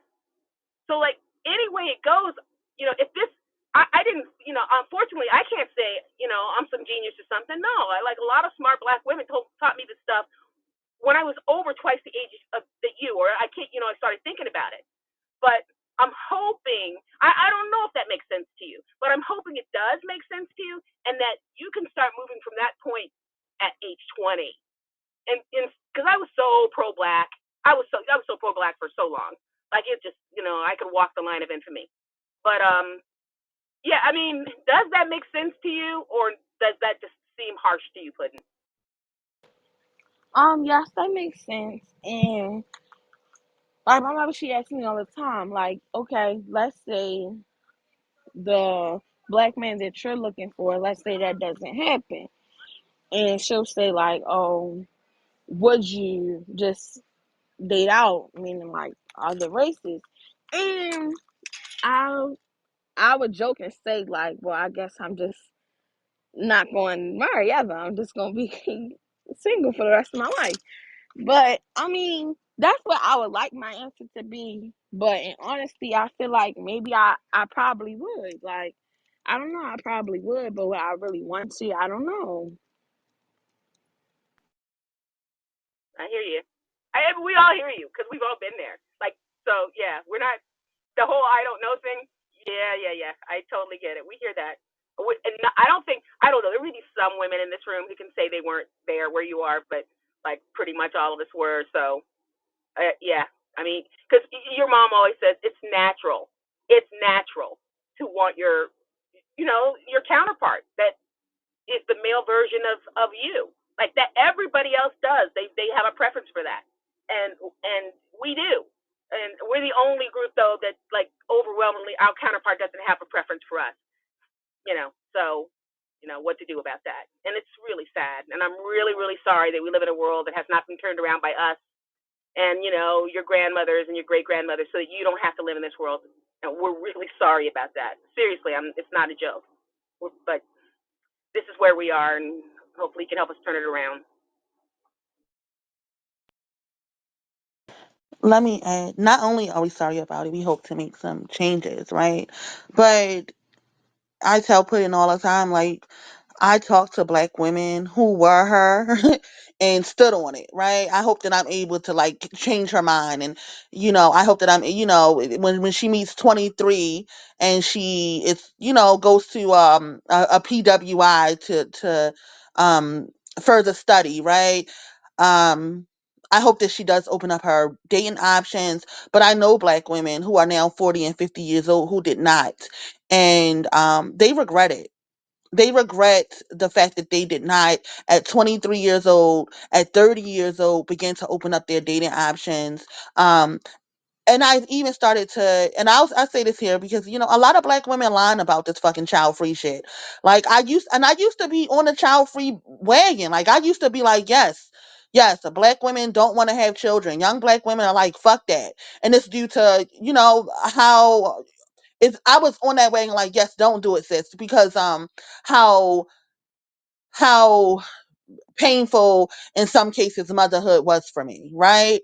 But when I'm talking to 45-year-old black women um who have not had children and they wanted to have children and they did not because they never met a king, I'm starting to wonder if the 20-year-olds child free black women um or the young child free black women who are talking about they child free, are they really child free because they want to be, or are they child free because they can't find a king and they won't date out? And that gets very, very sad, right, for me, as a black woman who has experienced motherhood in one of the most trying ways, right? Motherhood for me was, and I admit this to my daughter now that she is grown, but I didn't take it out on her when I was young. But motherhood for me was hard. It was very hard. It was very fucking trying. And some days to be honest, but I hated it. I hated it. And now here she is, right? She's grown and the mothering is done and the work is done. And I love it, right? I loved, even in the condition that I was forced to mother in. I love the fact that I was able to mother a child and to see her as grand and as glorious as she is. And the fact that black women could possibly want it, but they're kind of gaslighting themselves out of wanting it because they don't because they know that the ape, you can't have a baby with an ape, right? You know that, but you can sit up on a stage and and say it however you like, but the truth is you can't have a baby with an ape, and that's the fucking fact of it. And because black women cannot have a baby with the ape, they're just opting out of motherhood. Because black women can't have romantic relationships with apes, they're just opting out of it completely.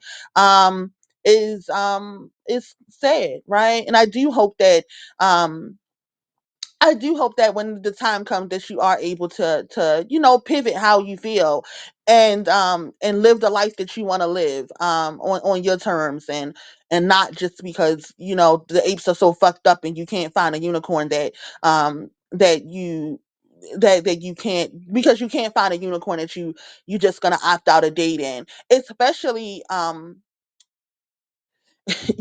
some of the ways that you exist is just not um palatable to the apes, right? You're going to be educated. They go all online and they talk about how educated black women ain't it. The dark skinned black women ain't it. Black women who love themselves ain't it, baby. You got three fucking strikes against you in Blackistan. And I hope that when it's time that you are able to pivot out of that kind of mindset. But I do allow you the space to be in it as you are in it, right? I think that some of the conversations that we had, some of the ways that we have worked in your youth, right, will protect and will shield you from some of the massive mistakes that women make when they're young. And I know that you'll be just fine. But that little bit of topic leads into the next question, and then it's one more question. So the next question is your thought on interracial dating and divestment. Um, and then also, what do you know of divestment? If you know So anything at all about divestment, because I don't really harp on divesting that much, but if you know anything about divestment, you can share what you know, but just your thoughts on interracial dating, and I think that you already shared some of it. I think that divesting is just like, switching over from dating black men to going to date other races. I think that's what divesting is. Um, and I mean, right now to me, it kind of seems a little like shocking that it's like a bunch of black women that has decided that black men is not where it's at and we're going elsewhere. Um, I don't know. I feel like even with like as far as like how I look at it from hold on one sec.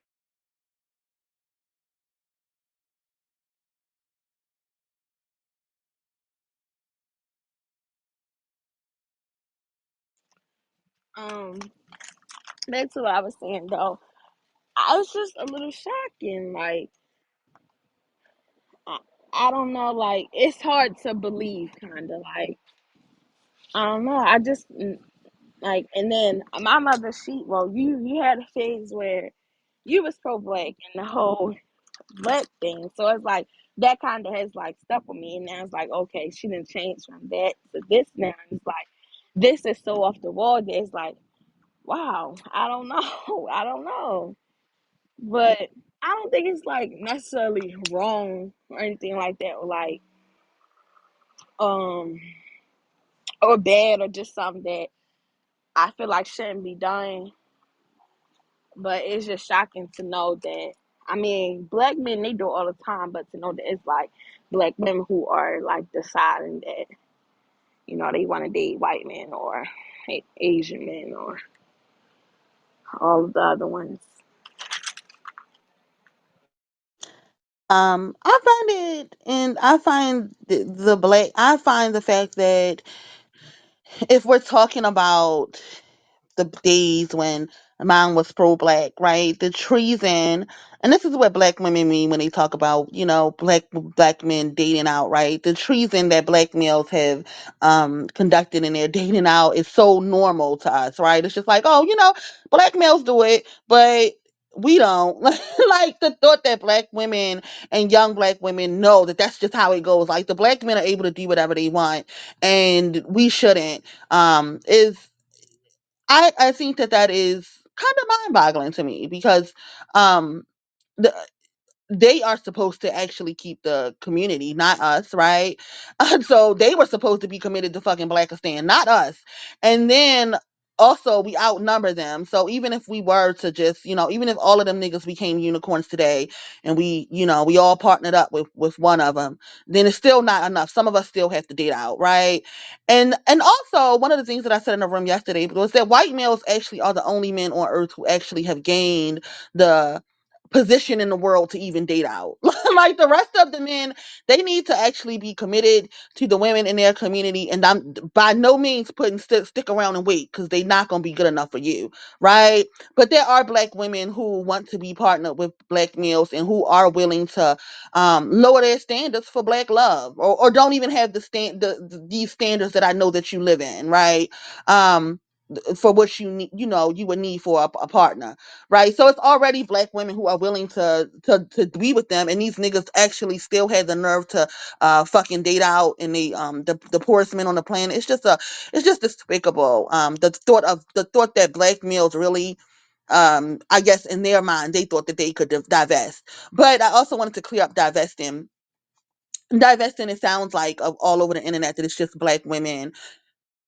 Well, I don't know. I don't even know if I want to clear up your definition of divestment. If anybody wants to clear up, if anybody is standing 10 toes down on divesting and they want to clear up her definition of it, they can. But I don't even feel like at this point that's what it's looking like all over the internet.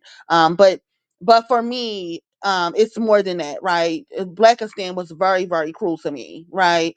You know that how cruel the black community was to me, and especially in me being a baby mama, especially in me being a baby mama so young, they were very cruel to me. So for me, it's just not even um, dating out, right? I date out because wait a minute. I date out because I'm heterosexual, right? Or mostly heterosexual. Um, that's why I date out. But the problem is the whole black community for me, how harsh it is to black women and girls. I'm not forgiving Blackistan for you coming home and telling me that she was black and ugly and me having to cut my hair. I'm not forgiving Blackistan for all of the crimes that they have done to black women and girls. I'm just not forgiving them, and I don't want to offer them any more of my life force. So for me, it's just motherfuck them. But anybody else wanted to chime in on her answer, please.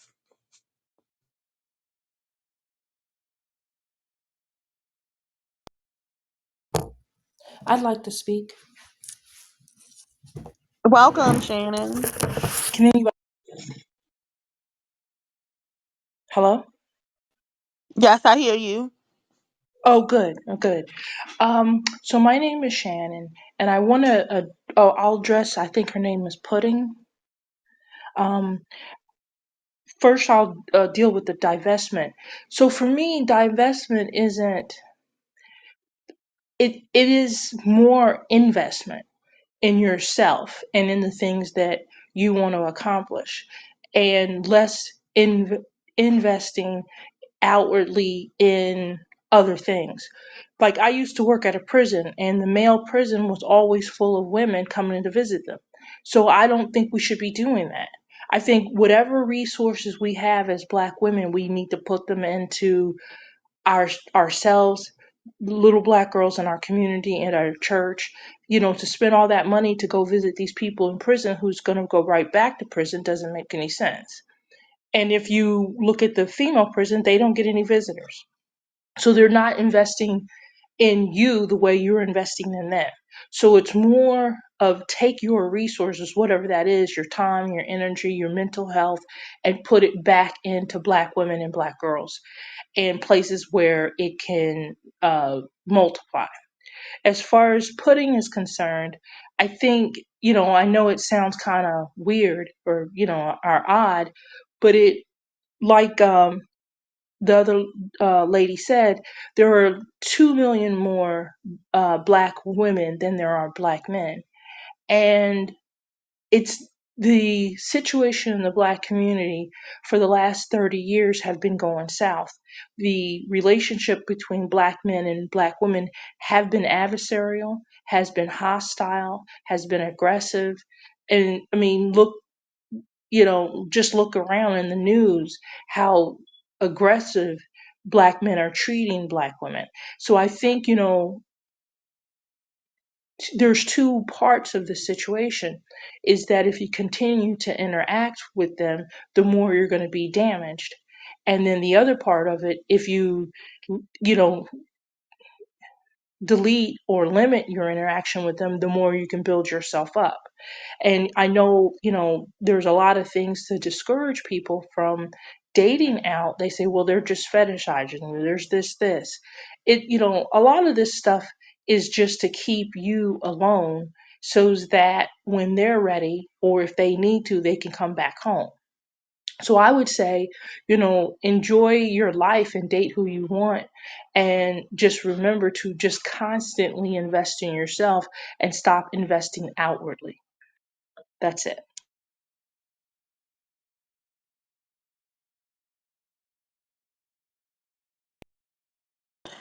Thank you, Shannon. That was all of my questions I was gonna ask. The last question was, what is the percentage of good Black men? But I think your answer to that question might have changed unless you want to answer it. But that was the last question, and then I was just gonna open up the stage for dialogue. But I know we on your time, girl, and your 2 hours is up. so so if you wanted to answer that question, or if any other ladies wanted to, chime in and say anything, feel free. Yeah, that's it. Originally my answer was 50-50. Um, now, okay, it may be like, mm,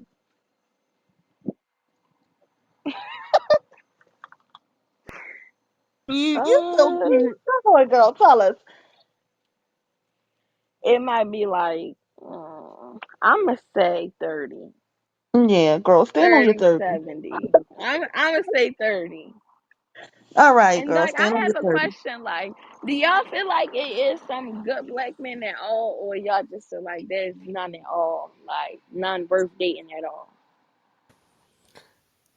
I just want to jump back to what Preem was saying about not having kids. What I would say is there might be, but don't waste your time looking for one. So I've the last time I got rid of my last ape in 2017, and so that was my second marriage, and I was, come from a family that say, work on your marriage, work on your marriage. My first ex-ape, he couldn't have kids because of his drug abuse. My second ex-ape, I went and got an IUD put in because I didn't want no kids with that ape. And so nobody actually told me, you have another option. Just divorce him and move on. So it ain't that it may be a good one, but it ain't worth you investing your time, your energy trying to find one. And what I'm just gonna really say, you have to ask the right questions. And if you ask the right questions, a lot of them is gonna be eliminated. If you ask an ape, oh, okay, what your daddy do for a living? And he don't know nothing about his dad, run.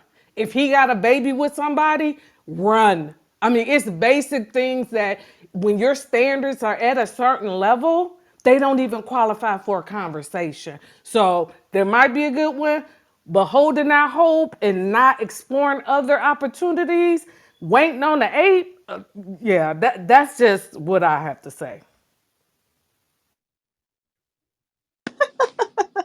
That's that is comical. So, put it. I want to ask you, like, do you feel anything that we're saying, or do you just feel like we old and in the way?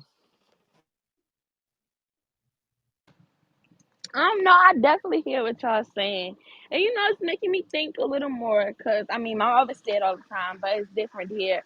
Other people that actually also agree with the things she said. So I am listening. It's not like y'all in the way or anything like that. I am listening, but Put in, where do you live? She not gonna uh, share. Don't share. Oh, No, no. okay. Shannon, Pudding is my daughter, so no, she oh. not gonna share that.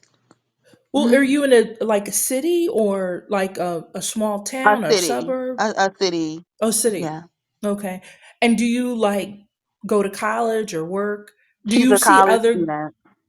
Yeah, do you see other girls your age um dating out or coming up with the relationships that they're looking for?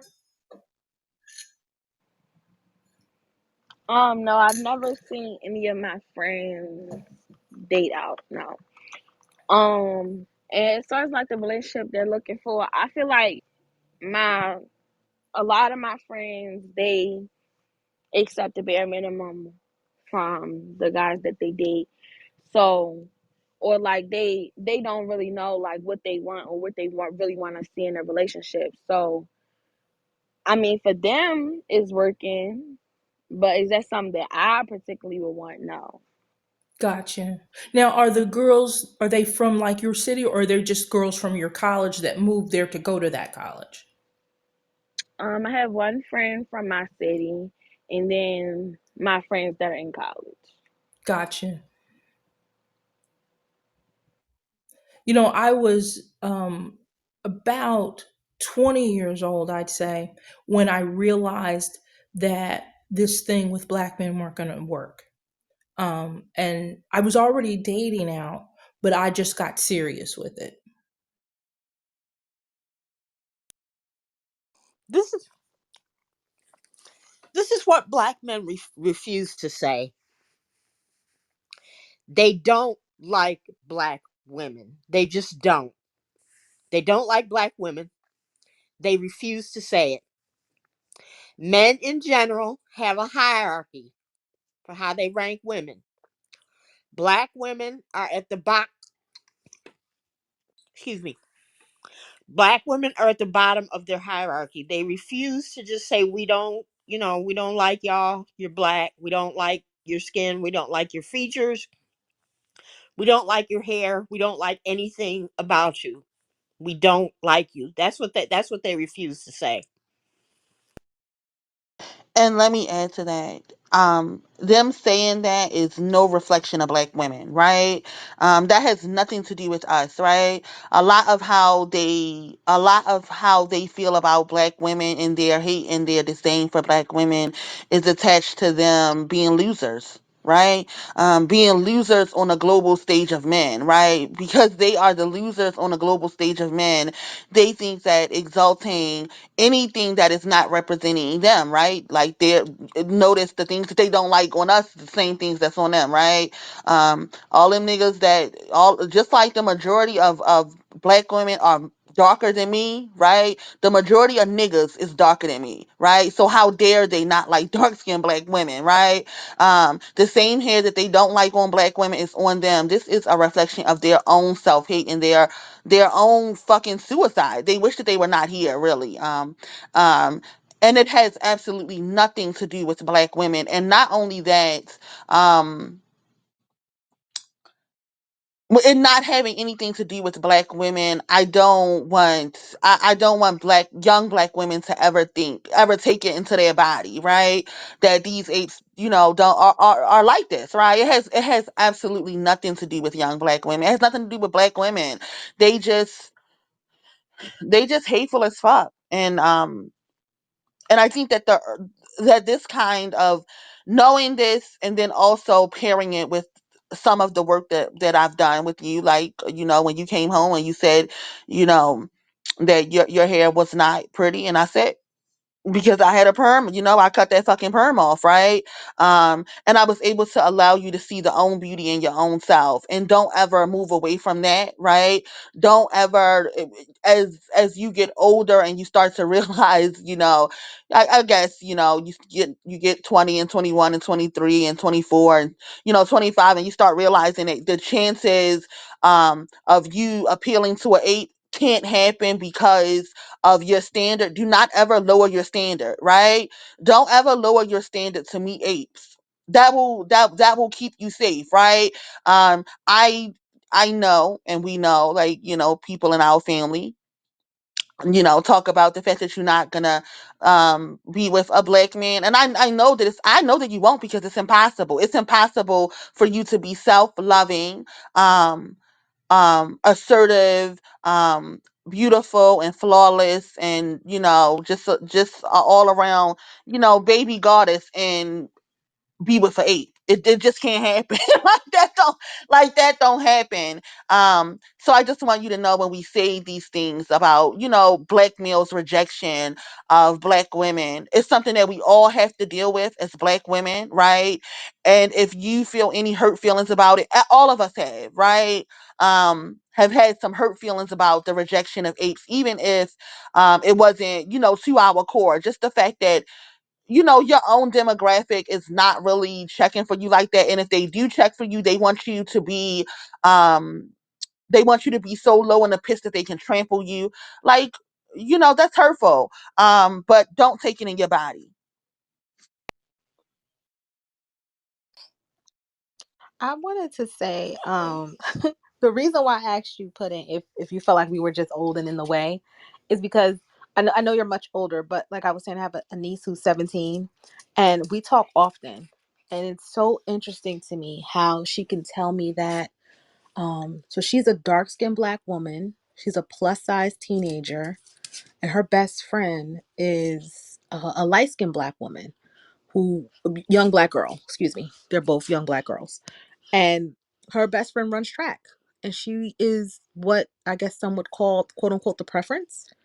And what I find so interesting is both girls are absolutely terrorized.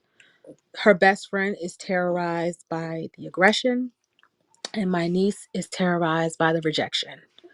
And both girls are terrorized by the same exact group. It's insane, to the point where they don't want to go to high school. They preferred to not even be around their peers. I mean, it was just really bad, the things that they were going through. Fights, just all type of craziness. And when I found, like, myself talking to my niece about this, what was so baffling is that even though she's had a horrible experience, her friend has had a horrible experience, her peer group shows like they're not have Peter, are you okay? They're not having the best experience, but she still is holding out in hopes of thinking that, well, the guy that I run into, I'm not going to have that experience. Even though everything in front of her shows her absolutely different. I'm just so curious as to, like, how do you still have that hope put in that, you know, this is not going to be your experience? That's all. I would say I still have that hope because I just feel like it can't be true that they're all bad. And I hear that you're saying like don't wait around for it and stuff like that, but it's just something in me telling me that it's just all like they all can't be bad. They all can't be the worst. And I don't know. That's what's making me feel like I don't know. I just feel like it can't all be like that. They can't all be like that. My niece says the same thing. So I was just curious, and thank you so much for your honesty. No problem. I come from a family of three daughters, and I'm the oldest, and the two oldest of us, we never had got married and had any children, and the youngest is a baby mama. And her oldest daughter is a dark she's in her late 20s, and she's dark skinned, and she's very stubborn. One time when she was a very little girl, before she had siblings, my sister said, she was like, oh my God, she was like, I think if I said, told her, don't jump in this pile of horse shit, that she would jump in it. I mean, she's just very headstrong and stubborn. And my sister and I are so thankful that the other two girls are mixed, but my sister and I are so thankful that her fully black dark skinned daughter is a lesbian, because I don't I just, wow, just so she can be safe from these, from being from these apes, because I just, she's not she's not bad or rebellious or in trouble, but she's just very hard to influence, and she's very patient. Like if she wants to do something, or if she wants something or wants to have her way, she has infinite patience, and she'll out, even when she was very little, she'll outweight her mother, and then like get what she wants. So both her mother and her mother knows what's up. Our middle sister is asleep, but my youngest sister, who does have the three daughters, is woke. She knows what time it is, and we are just so thankful that the one who, who is fully black presenting and is a dark skinned girl, because we know how these, see how these men feel, really, that they hate black women and black features, but they're just especially brutal and nasty and horrible to dark skinned black women and girls. And we would rather that girl eat, be a lesbian, than have anything to do with these apes. We are so freaking thankful. And then another thing is my sister is having some problems, and the middle sister and I live and work in the same city, but our youngest sister is up in our hometown, and she's, having some problems. Some of it health related, some of it emotional, and she was wanting to to move down here with us, with her youngest daughter, who is still at home. But we were like, what? And we live in a like kind of like a democratic area, run by the Democrats. Horrible crime, lots of niggles in the city. And we were like, well, where will she go to school? Because I mean, if the youngest, and she, like I said, they would be attracted to her, she's a preference. And it's like, well, if she deals with these boys, she's in danger, but if she doesn't deal with them, she'll still be in danger. So we kind of squashed the idea of my sister and her daughter joining us down here, because we cannot afford to pay for her to go to private school. So it's a damned if she do, damned if she don't. If we say, don't fuck with these young apes, leave them alone, that's still a threat too, for her to be harmed by these guys. They're so violent. They're just awful. And I feel sorry for, I don't know who is speaking, for the young lady who says she had the niece that's like the opposite of her precious friend, that's still holding out for these guys. But I hope, she's still young, and I hope that she wakes up, um you know on her own. And I'll keep my fingers crossed for that, for that young lady. And another thing is there's a lot of talk, at least on YouTube, about preferences, exoticals, and white women getting the quote unquote same black man that black women get. And some of y'all know who says that all the time. Here's the thing: a lot of times it's like, well, these white women think because they're not black women, whatever features they have that are the opposite of what characterizes black women, is going to keep them to get a better result with the black men. But they're not.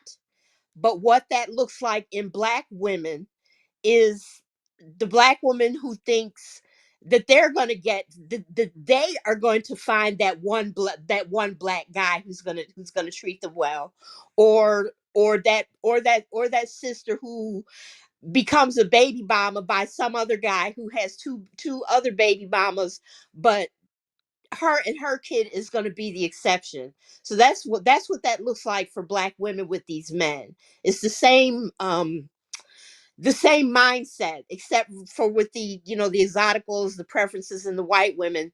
Theirs is tied to looks, and not having the hair, the melanin, and the facial features, et cetera, that black women have. But it's the same mindset, and that's how it looks with black women who think, you know, if you have a room with a hundred black men, you know, a hundred black men, that you are going to figure out which one of those guys is going to be a good guy and is going to treat you right. So that's what that looks like. But I'm keeping my fingers crossed that the 17-year-old niece wakes up.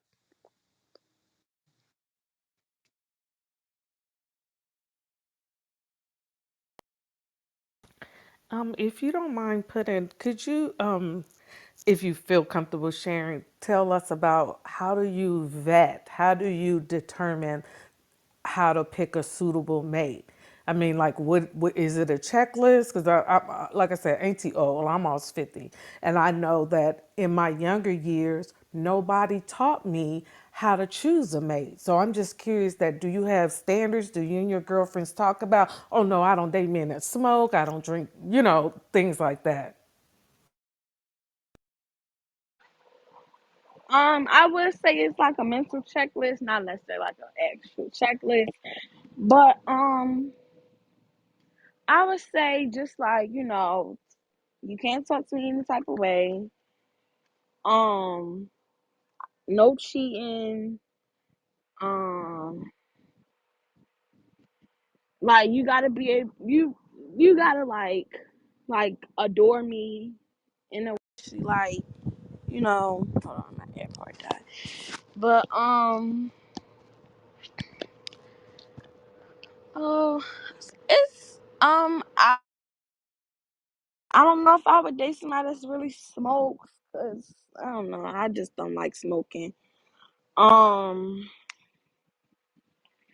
I don't know. It's a few other things that and then like also like after a few interactions or conversations, because I feel like, I like talking. Like, I feel like that's my way of getting to know a person, like just having conversations with them. And like after a couple conversations, I feel like that kind of helps to um just like seeing how they interact with like their friends. Um,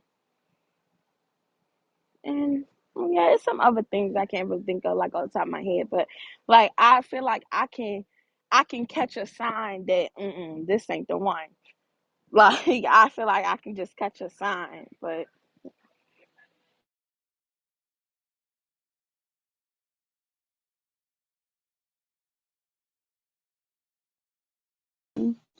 You know what, baby? I actually like your short list, baby. Don't deviate from it, right? One of the things that you said, no cheating, baby. Them niggas out. They are cheaters. No smoking.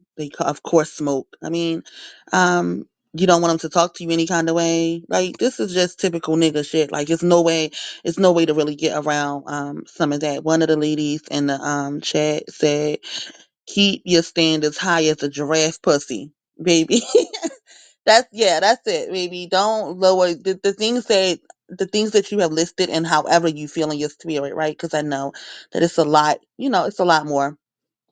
Yeah, don't lower your standard. The ladies are actually giving you some advice in the comments. No unprotected sex, no coffee dates or walk-in park dates.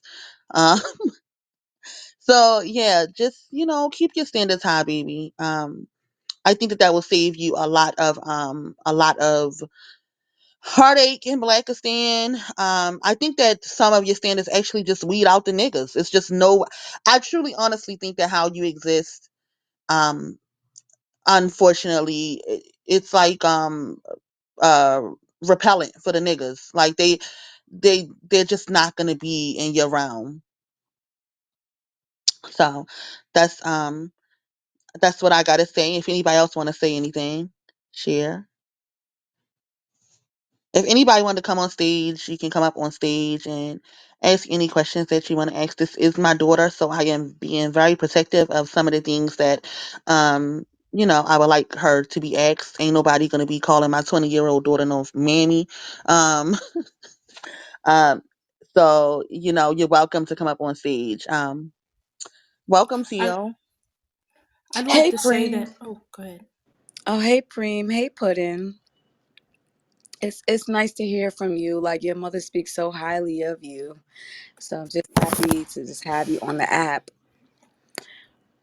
What I wanted to ask you is, have you ever like been out on a date? Like, a male came and picked you up. Y'all went out to movies, something cute and nice. Yes, I've been on dates. Um, my first like official date. I went to breakfast, and he came and got me. And we went to breakfast. And I don't know what a walk in the park is. I don't know what that means, but before we went to breakfast, we did walk in the park. I don't know if you mean like I don't know what that means, but A yeah. walk in the park is like a free date. Like the date is the walk in Oh, the park. okay. Oh, Yeah. okay. Okay. Yeah, it's a way for guys to try to do bare minimum, but try to act like they spending time with you. You are very young, so I personally think that they could do a little bit better than a park date. However, you're still very young, and the littler the dates, the longer the process is gonna take. That's that's all I wanted to really say to you. If you feel like they're lowballing you in terms of what they're willing to do, how much time they're willing to spend, how much they even money wise they're willing to spend as far as the date is concerned, should determine how fast you move with them. Because when men really really like you, they go all out. I've had men just give me money the first date. Oh, I'm talking about my bills. Oh, here, you can just have it. So I'm letting you know right now, when a man really likes you, it's obvious. It's even maybe a little bit thirsty. So the mixed energy, that I'm trying to fill you out energy, yeah, just return it. I'm feeling you out too. Because when men like a woman, they are really about it. So there's really not too much hot and cold with men. They either really, really on it, or they just be trying to see what you gonna do for them. So yeah.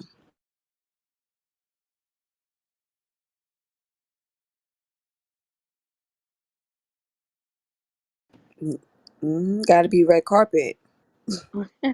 I will say like my I said this earlier, but like my first real experience like dating, um, I feel like I had that went on several dates. Never was a problem with like giving and how he talked to me and stuff like that. Um, but I will say what my downfall was when, or even like not even it wasn't just on me either. But I will say like how it ended. I should have just let it end instead of Mm, like after it ended, came back and like even still then took me on dates and stuff like that. But it was like no like actual commitment there. It was more so like we just I don't even know what to call it type yeah, he trying to see what you situation. gonna do. So I feel what you're saying. You wish you would have just let it be and not was curious to see what it could be. Yeah. So yeah, definitely don't feel afraid to like turn your back and don't feel like you're missing out on anything. Because when it comes to these males, you're not missing nothing. Like you have plenty to choose from, no matter what. Like you're young, you're beautiful, you're very educated, you have a support team. There's nothing that they can give you more than what your mother or your support team can give you. Like even go on 2 3 dates with different guys, you're just dating. So each day of the week you can have a date. You do not have to limit or restrict yourself. Even if you have a type, date guys that's not your type, just to go out and feel the vibe. You don't gotta just restrict it to one type and then try to go to the other type. You could date them simultaneously. And I think that'll be a better experience for you to compare to. Like, I didn't really think this guy was cute, but he was da da da da da. And then the next guy you date, like, he was cute, but he wasn't this. Like, have more comparative measures. It's good to compare. It's good to experiment, not experiment, but like have different experiences you could compare to, and that'll help you form. more boundaries, more standards, more things you like. You know, it just really takes some experience and just trying. I wanted to say something. Leave mystery. Don't tell them everything you've been through as far as like somebody did you dirty, how they did you dirty in detail. Don't open up and tell these guys that. They use that against you and try to pretend that they're the opposite of what you're looking for. And also, that's another thing. Don't tell them what you're looking for. Just leave it very vague, like, I'll know when I find it. Let's just get to know each other. You get what I'm saying? So Mm. now that confuses them because they're like, oh shit, she's not saying that. Oh, I want somebody who's gonna spoil me or and make sure that they are romantic. They're gonna text me every morning. They're gonna FaceTime me when I call them. You get what I'm saying? You don't want to give them the answers to the exam, basically, is what I'm trying to say. Don't give them the answers. Don't give them the blueprint of what it takes to get to you. See if they are for you. Once they start doing something and moving funny, if they too goofy for you and you don't like goofy guys, cut it off. Don't be like, well, he was goofy today. I'll just give it a chance and maybe he'll, do what I like later on in the relationship as I get to know him. Because a lot of us used to fall in that rut. If they're not what we're looking for, we let it slide until they get it together and get it right. And then they never get it right. And then you're in a relationship, you're unhappy. Some people end up with the pregnancies, which we want you to stay far away from that. You need to live your life. You need to travel the world, see what it's like out there. You need to keep your options open if you want to. I don't know what Preem, I know you said that's your daughter, so I don't want to say too much, but I'm just saying, keep your options open because just sticking with one type of set of guys and how they must look, I know from experience, my type, it was toxic and deadly. Not like they didn't do like trying to kill me and nothing like that, but I'm just saying like it's not good for the heart. Let's just say it like that. Like they stress you the hell out. Another thing I wanted to say, damn, okay, was that, and I think I was gonna say about, I think I did say in the text message, I'm sorry, the chat, about going far with them. Like say if you kissing, don't get mad at me. I don't know how far y'all in the conversation. I'm just adding my 2 cents. Um, okay, the foreplay, like, kissing, the heavy petting or whatever you want to call it. I'm gonna try to keep it simple. Do not let him feel like, do not let him pressure you like you must go further now and all the way because you let him do this XYZ. You can say no at any point. You could be, excuse me, Preem, I don't know how you want me to speak, but I'm just trying to be very blunt because sometimes we You can say, sugarcoat certain things. Beauty, Okay. you can say what you want. She Yeah, you grown. see, because I know I don't play with people, children. I try to, Yeah, you can say what you getting at. like I choose not to have children, but I have nieces and nephews, and they're still young, so I know how to. I watch how I talk to them too, without being too vulgar, but get to the point. Just don't let him make you feel pressure like you have to go all the way to prove something to him that you really like him and you really care about him. There's so many other ways you can prove to somebody that you like them or show them. Not even prove. Let's not say prove. Let's take that out the equation because men will make you feel like you got to jump through hoops to show them that you really want to be with them, and they ain't showing you nothing. They giving you the bare minimum. Boys, men will do that. So just be aware of that. No is no, and you stand your ground. The dating, I think you should do Ubers. You got homegirls you could trust, and say the guy don't know your homegirls. If they live in like multiple dwellings, like buildings and stuff, have them pick you up from that multiple dwelling where your friend live at, or aunt live at, or cousin live at. They don't have to know you coming right out your aunt's door. Try to be like outside, like already in front of that residence that's not your own. That's the point I wanted to get to. Because when one of my homegirls was telling me that years ago, and I never thought about that. I was like, yo, I remember I used to just have them come straight to your house, pick you up, and then y'all out. But then when the date doesn't go right, they know where you live.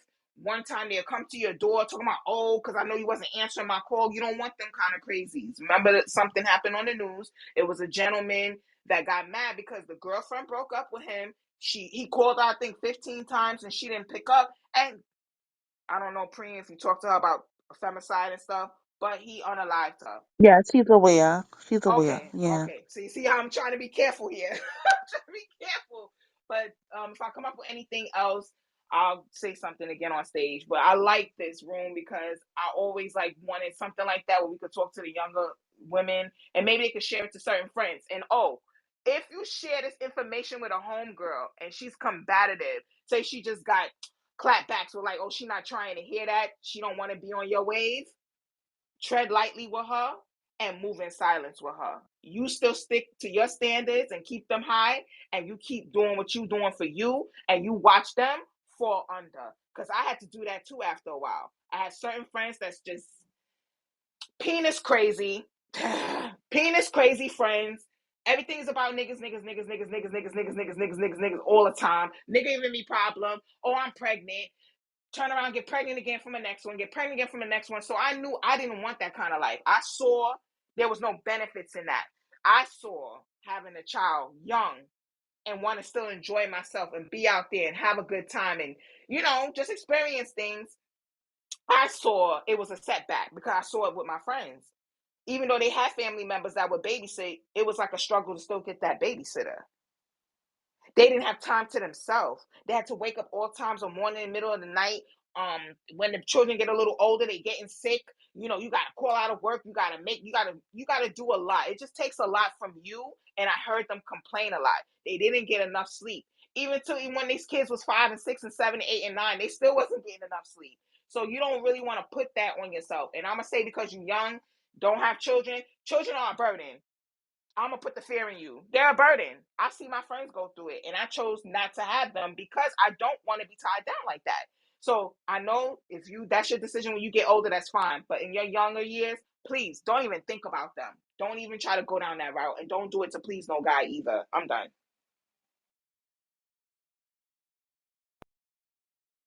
Thank you, Beauty.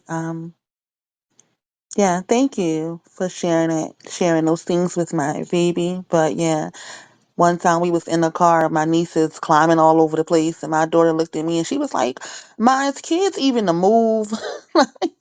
So, so yeah, she sees, how children are, a heavy responsibility. I don't I don't think that, I know that that's not even a thought on her mind right now. But, did you Always want to keep. say I anything? was gonna say one more thing. Always keep in mind, like if you notice the society we in today, the baby mama culture and all that other stuff. I used to tell my friends after a while, I'm not coming to no more baby showers. Hit me up when you got a wedding. A lot of them, everything went silent. I don't get invited to no baby showers and I'm happy. Because that's all the fuck I'm going. Excuse my language. That's all I was going to. And it was so irritating because I wanted more for my friends if y'all going to go this route. But just keep that in mind. We in a generation that have more baby showers than weddings. And what side you want to be on. That's why I interrupted. My fault.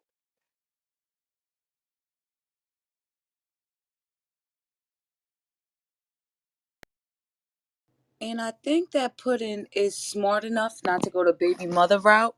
I think the issue is how much more of her time and energy she wants to sacrifice or use trying to find a certain type of male that I see when it goes to the baby mother shit. I know she'll never do that. Like Preem, I know you taught her right. She wouldn't sacrifice herself in that manner. Like I don't see it going that far for her, but I do have a little fear for black girls in general that they may spend too much time on one guy or spend too much time on one type.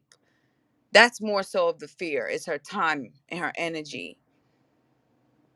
Yeah.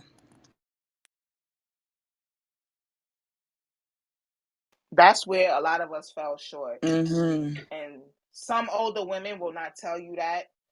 They'll try to coach you to, oh, you meet a guy, you just hear him out. And if he seems nice, you stick it out with him and see where it goes. See where it goes could lead you into so many paths that you won't end up not being happy and fulfilled in that whole situation.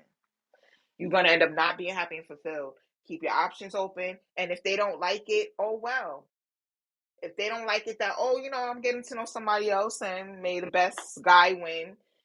If you want to let them know up front, you could let them know up front. A lot of them don't even let women know up front. They running around here, got 2 and 3 and 5 people they running through. and will look you in the face like they have no body. So you really don't have to tell them. But I've heard some women openly just tell them, yeah, I'm dating. And that's just what it's going to be. I'm not trying to rush into get into anything because I want to see who's going to be the best man for the job. I think that's really good advice. When I was dating, that's what I did. Maybe I would only go out with somebody once or twice and I would realize, hey, this isn't working or we're not compatible. But I definitely was probably always dating anywhere from 8 to 10 guys at a time. Just maybe we'd meet for lunch, maybe we'd meet for breakfast or whatever it was. But I just kept it pushing. I think, too, putting what I would say to you is wherever city that you live in, even if you move from the city that you're in now, once I know you probably can't do it now because you're a college student and you got enough work as is, but try to read your local newspaper every day. Try to read a national newspaper, even if it's online. And then also try to read a book that doesn't have anything to do with you because you want to keep learning, and so that whenever the opportunity comes and you need to carry on small talk, and say you're at a company picnic, or let's say you decide, hey, I'm going to get on the alumni board of my college, and you're starting to meet more people, you have a much more broader foundation of conversation. Another thing, guys like to play games with your head with the whole, oh yeah, we're going to go out on a date. And then like they won't call to follow up a day or two ahead, the day of. That's fine. Once they do that, block and delete all social media platforms. I don't want to hear about, oh, I need them to see that I'm doing me and I'm still going out and I'm having a good time, because I see a lot of girls do that. And I'd be like, why? Why do they need to see that you're still enjoying yourself? Why do they need to be updated on what you're doing right now? They don't need that access. Cut all ties with them. That's what I wanted to say. Oh yeah, no wifey auditions. I've said that in the chat. And why I say that is because these guys will make you feel like you gotta cook, you gotta do laundry for them, you gotta do all these wifey things, like you auditioning to be with them, to prove yourself to them. That's what I meant by proving yourself to them. Do not do these things for them. If they're your boyfriend, you do not need to be cooking and cleaning and washing nobody goddamn drawers and clothes. You don't need to do that. And they will try to guilt trip you because they'll say somebody else will, or they just try to guilt trip you in general just to get their way. Do not give them their way. Play stupid like, I don't even know how to wash clothes. You know, I get laundry pickup and drop off service. Oh girl, they hate that. They hate that. Yeah, I do laundry and pickup service. Oh, you thought I cooked? I lied. My aunt cooked that dinner when I posted that on Instagram. You gotta play stupid with these niggas.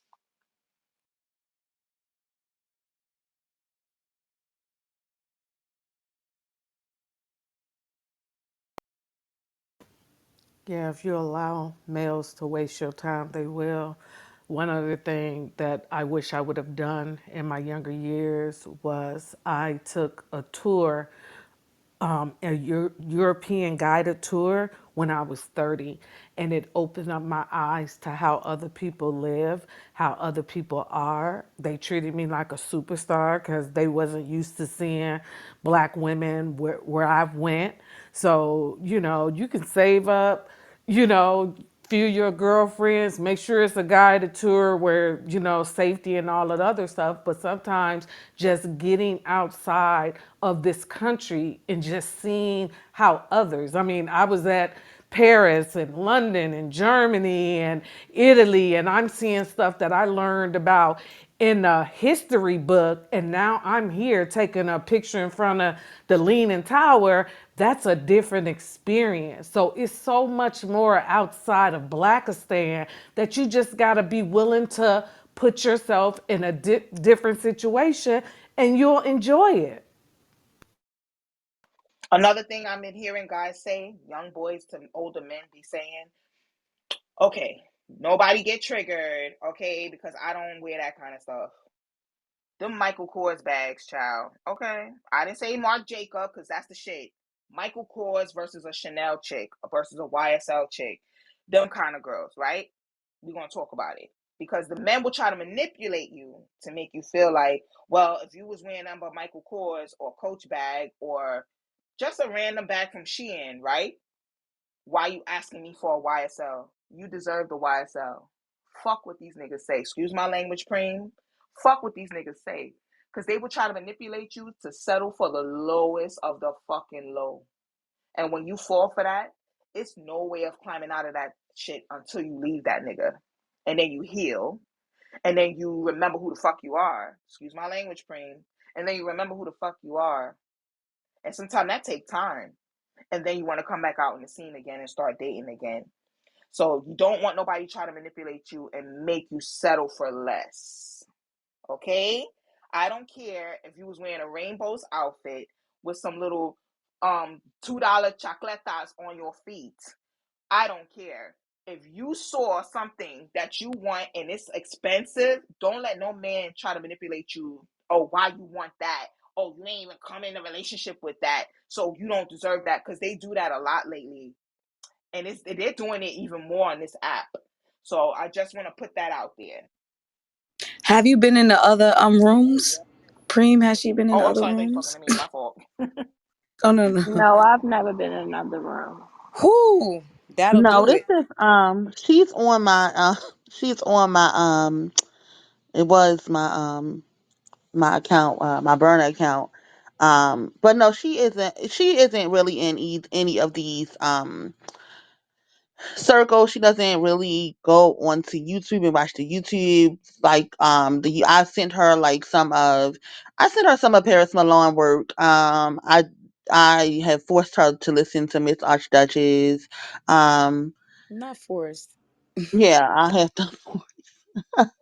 But no, she's not really into these circles. As Blue say, she be young and popping and outliving her life. She really do. Her. Okay, I just wanted to know if she heard the rhetoric, if that's enough to scare her yet, of how these males think. They all think the same. There's really not no difference between age, city, none of that. It's all the Yes. same kind of I'm thinking. talking about black men. It's black men. I'm going to say it. And I'm not Yeah. trying to force you to be, oh, you got to be out there and be Miss International, but just keep your options open. Where I work at, I work for the city, so I see it all the time. And sometimes the school kids, they come around and I'm like passing through the neighborhood because I see them. And the area I pass through a lot is in Queens. And I'm seeing, when I say beautiful young ladies, teenagers, and they got their hair pink on one side, black on the other, with their little weaves and stuff, right? Because the black men complain about the weaves and the lashes, right? So they will have that aesthetic, and still they have a little white boyfriend, a little Chinese boyfriend, cute little boys, that's courteous to them, standing, waiting, holding doors for them. They be up and down in the shopping area of Flushing, so I see it all the time. They love Flushing over there because the malls is there, Target. Y'all know y'all love some hanging out in Target for the pizza huts and all the kind of things. So what I'm saying is that I noticed the temperament with the interracial young ladies that black men complain about all the time with the weave and the lashes and thinking this, that, and the third. Them white boys and Chinese boys ain't bothered by it. They're actually mesmerized by it. I see them have more manners and courtesy and chivalry than these older black niggas who walk in front of their girlfriends in many spaces. Cause sometimes I usually one every day of the week I pass by Felipe Chow, right? As part of one of my work things. And I Oh, have to you be got down that money. block. I have to be down that block, right? So as I'm coming down that block, I always get caught at the light sometime. So I get to see too much going on out there. And you'll see the young man wearing all the flashy shit, black, everything, because I ain't gonna lie, I used to like the fuck niggas, excuse my language. I used to like them. I ain't gonna front. I used to like them all flashy and shit. Gotta be pretty boys and all this bullshit. Anyway, looking like money and really ain't got none. But anyway, they will be always walking ahead of their girlfriend, or it's like they're pulling their girlfriend like how you would pull a toddler, like, come on, let's get across the street type of thing. It's nothing uh passionate. I was just explaining that to a friend of mine earlier this morning. It's nothing passionate. It's no like respect there. It's just more like just come along. Or sometimes the guys ain't even holding your damn hand. They're taking you somewhere that's expensive just for the sake of saying they're taking you on a date because they're hoping to get something more out of you. So they got this attitude and they walking ahead of the girl. The girl will be in these expensive ass fucking stiletto 6-inch fucking little Tom Ford sexy little heels. And she tiptoeing trying to catch up with him and he's still walking ahead. No kind of chivalry, no fucking respect at all. And that shit burned my skin. It just get under my skin and bother me. But I'm just trying to paint that picture for you because I'm not saying that, oh, just because they outside the race that they're holier than thou, worship them, they're the best. There's nothing wrong with them because they got fuck people in their culture too and from their race as well.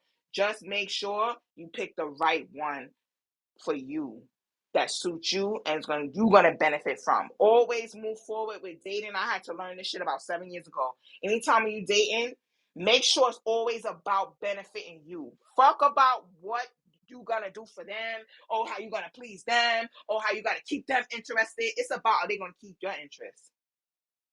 Keep that mindset. Let it be conceited. Let it be Lori Harvey, because they'll shame you about Lori Harvey. And I like the way how don't let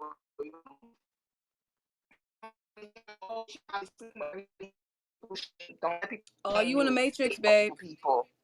Oh, I didn't realize that. Can you hear me now? Yeah, you good. I'll sum it up. Don't let people shame you. Don't let people shame you about, wanting to date multiple people also at one time. I think I mentioned that, but I'm done. I'm sorry. I know I've repeated that. Yeah, I like Lori Harvey too. She's still dating them damn apes though. But I'm happy that I was just now gonna read what Jay said, um, daughter, but you saw it. But is there anything else that you wanted to say or anything that you wanted to just share with the ladies on the stage? Um, if you wanted to speak, I'm opening up the floor for you to speak, but I just want to say thank y'all, and I'm hearing everything y'all saying. I'm taking note of it all. It was really nice talking to y'all, and yeah. Puddin has given us an extra hour. She only committed to two. She only committed to Put two. in put in one more thing. Be careful and beware of your circle. Because sometimes these young ladies just smile in your face. I just was in somebody's room earlier. We was talking about how black women are hateful and like secretly sometimes hate you, but they want to be up under you.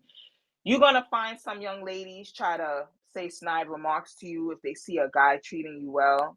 Your relationship is going well. You're looking good. Your skin is glowing. You healthy. You happy, and they'll try to set you up, have you hang around them and the people that they like to be with. Be careful with that also. If you start to see the signs of a friend like trying to compete with you, because sometimes some women can't help themselves, they'll show by the way they act and their attitude. Just stand clear of them as much as possible. Stay in public spaces with them.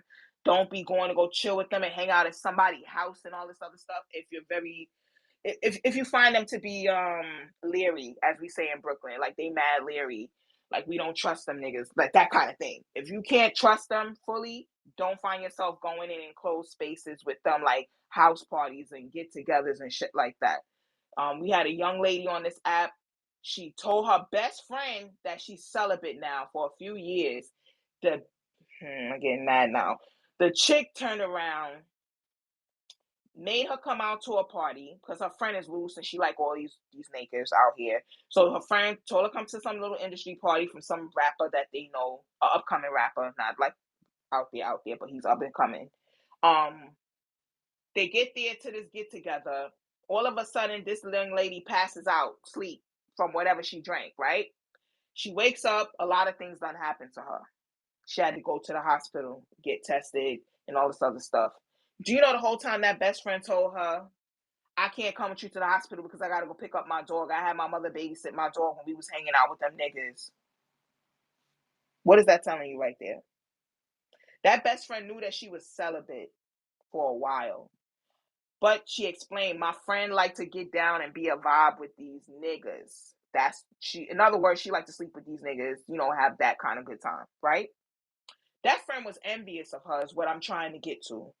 That lady or young lady or girl, she was envious of her friend because her friend knew how to have self control, as we call it, P managements and stuff like that. Her friend knew how to have self control, and she did, and she envied that. So she set her up to have these nasty individuals do what they did to her and violate her. So I just want you to be careful of that too, because sometimes we could think, oh, that's my homegirl, that's my sis. Oh yeah, she got an attitude. She always talking shit. I don't pay that no mind. That's just how she is. Pay attention and be careful and know what to say and how much to say to those kind of individuals. Yeah, that's fucked up. One of the things that, Pudding is going through right now is that she is phasing in and out of friends. As her, I think that her mind is changing about some of the things. Some of the ways in which he views the world, and I think that it's not always compatible with the friends that she has. And as those changes take place, it's really breaking her heart. Like she'll literally call me crying over the loss of the friendships. But That was me, you girl. know, That was me. And as a grown ass woman too, from a kid and a grown ass woman, I was disappointed because I took certain women as a sister, or when I was a girl, I looked at them as a sister. So I knew how to be a friend. So like when they betrayed me, it was like, what? It almost felt like a relationship because I'm like, damn, like you really felt that way? Yeah. So you just gotta be careful. yeah, yeah. When she calls me and she's, brokenhearted over these friendships, I just let her know, her one of the things that old grandmothers be saying when you going through it with your friends is, I'm the best friend you'll ever have. So I just let her know, like, as you going through with your friends, you can always call your mother and talk to your mother about it and let us, go through it. You don't have to go through it alone as you, depart with your friends as you grow in life, right? So, Putting, is there anything? Oh, well, I think that's it for you, right? You're ready to go. Um, Putting came on this app to offer me this space to to allow her the space to talk, right? I wanted her to be in the space of wise women, right? And I appreciate every single woman that was here on stage. I really appreciate the ladies who came up to Maud, the ladies who I'm, in more of a personal relationship with. Thank you all for coming up and modding, and thank you for being here to protect the realm. Um, if there's anything else that each lady wanted to say, um, um ending the room, and anything else she would like to say to put in as we leave, and then I'll let her say her final remarks, and then we'll close the room. I'd like to say one thing to put in. Um, Everything has a season. Like you're not going to be in college the rest of your life. And you know, some people are only meant to be in your life for one day. They're meant to be there 2 days, a month. So don't look at it as a negative. It's just a general course of life. Just like, hopefully you can get through this college thing in 4 years. Um, that's just how it goes. And, for all you graduate from college and you end up moving to Boston. And then you make a new set of friends. And then you get a new job in Los Angeles and you move out there and you get a new set of friends. And by you being open to meeting new friends and allowing old friends to go their path, it'll open a lot of doors for you and keep you from being fearful of change. So good luck to you, Puddin'. Thank you so much for your honesty. It was just such a joy. We hear about all the love that your mom just talk about you, and it was just such an honor to be around you and get to meet you. And my grandma used to say this, and my grandma was born in 1918. She and I went through this, and she would say, "Baby, there's three type of friends in this world. There's friends for a reason, a season, or a lifetime. Stop getting confused that this person is a lifetime friend when they was only supposed to be in your life for a season." I didn't know what she was telling me, but I had to grow and to know that knowledge. So Thank you, Preem. This was a great room. I love, love, love being amongst beautiful black women. Thank you so much. Good night. One more thing. I know y'all like, girl, you talk too much, but I feel this is gonna definitely help if she doesn't do it already or if she is doing it. Um, Social media platforms. That is a big deal because I know as a young person and myself as being older than you, I like social media. Start following the girlies, and you know what I mean. Them YouTube girlies, them TikTok girlies, them Instagram girlies. They are childless. They are living their life. They're not bitter. They're hanging out, girl. You know, little girl trips or brunches and stuff like that. I'm talking about the girlies that got coin, not these little dun jumping on the damn car twerking. Not them kind of girls. I'm talking Mm, about the young girls who really do their thing. The little young bosses buying their condos, getting homes, got their little car. They doing what they gotta do. I admire seeing even women like that I follow because it helps that mindset to keep going. Like, you know what? There are people out here like me. There are people out here who want more just like me. They don't have to be tied down playing this baby mama role to feel like they belong or they're valid and now they're accepted in the community, let's say black community, because anyway, but you get what I'm saying. Follow that kind of content, things that really uplift you. There's even black young women doing solo traveling accounts I just came across about 2 years ago. And I was like, solo traveling? I was like, let me look into that. So I've been following a lot of the black girlies who solo travel. And they just, put it out there as content.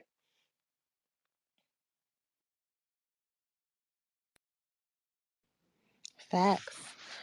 I just wanted to say thank you, Puddin. Thank you for your time. It was such a joy to speak to such a brilliant young lady. You clearly have your head on straight. Um, I'm sure you're aware, but you definitely have a goddess guiding you. Soak up as much knowledge as you can. Your mother is very, very gifted, and you may not realize just how many jewels she has and she drops on you, but please soak up as much as you can. um Continue to be, be fearless, be daring, but be cautious, right? Live well, enjoy life, be aware, be happy. Okay, continue to be young and popping. We love seeing young girls be young and popping. Love it. Thank you, babe. There's even a YouTube that shows you all the young women, like from ages like 18 to say like a good 25 to 30, like all of those popular girlies. That's what do you call it? Black girl in luxury, or black girl luxury, whatever. You get what I'm yeah. saying? Hashtag Yeah, I them. follow a If you, few of them. yeah, they So got, yeah. they fire. Oh my God. Even Diara, after she left Ken, Yes. she got even better. If you know that girl, I okay. was invested. I was invested into their little beef. Yes, me too. Me too. I was like, "Woo! Everything don't last forever." Yeah, but I was like, wow, but she's doing so well. Oh my God. I'm so happy for her too. Absolutely. Like I trust you put in. I don't know why I said this person like privately to your mother. Like I trust her. I don't know her, but I trust her. I know you'll do good. You will not even make half the mistakes we made. It's just about like, dividing your time properly between your little dates and managing your education and just making it fun. Like sometimes the shit we saying can seem scary and it is. However, like I just want you to have fun. I want you to experiment, getting to know people, getting to know yourself, and really take a fun, carefree, of course with standards approach, and you'll be fine. That's all.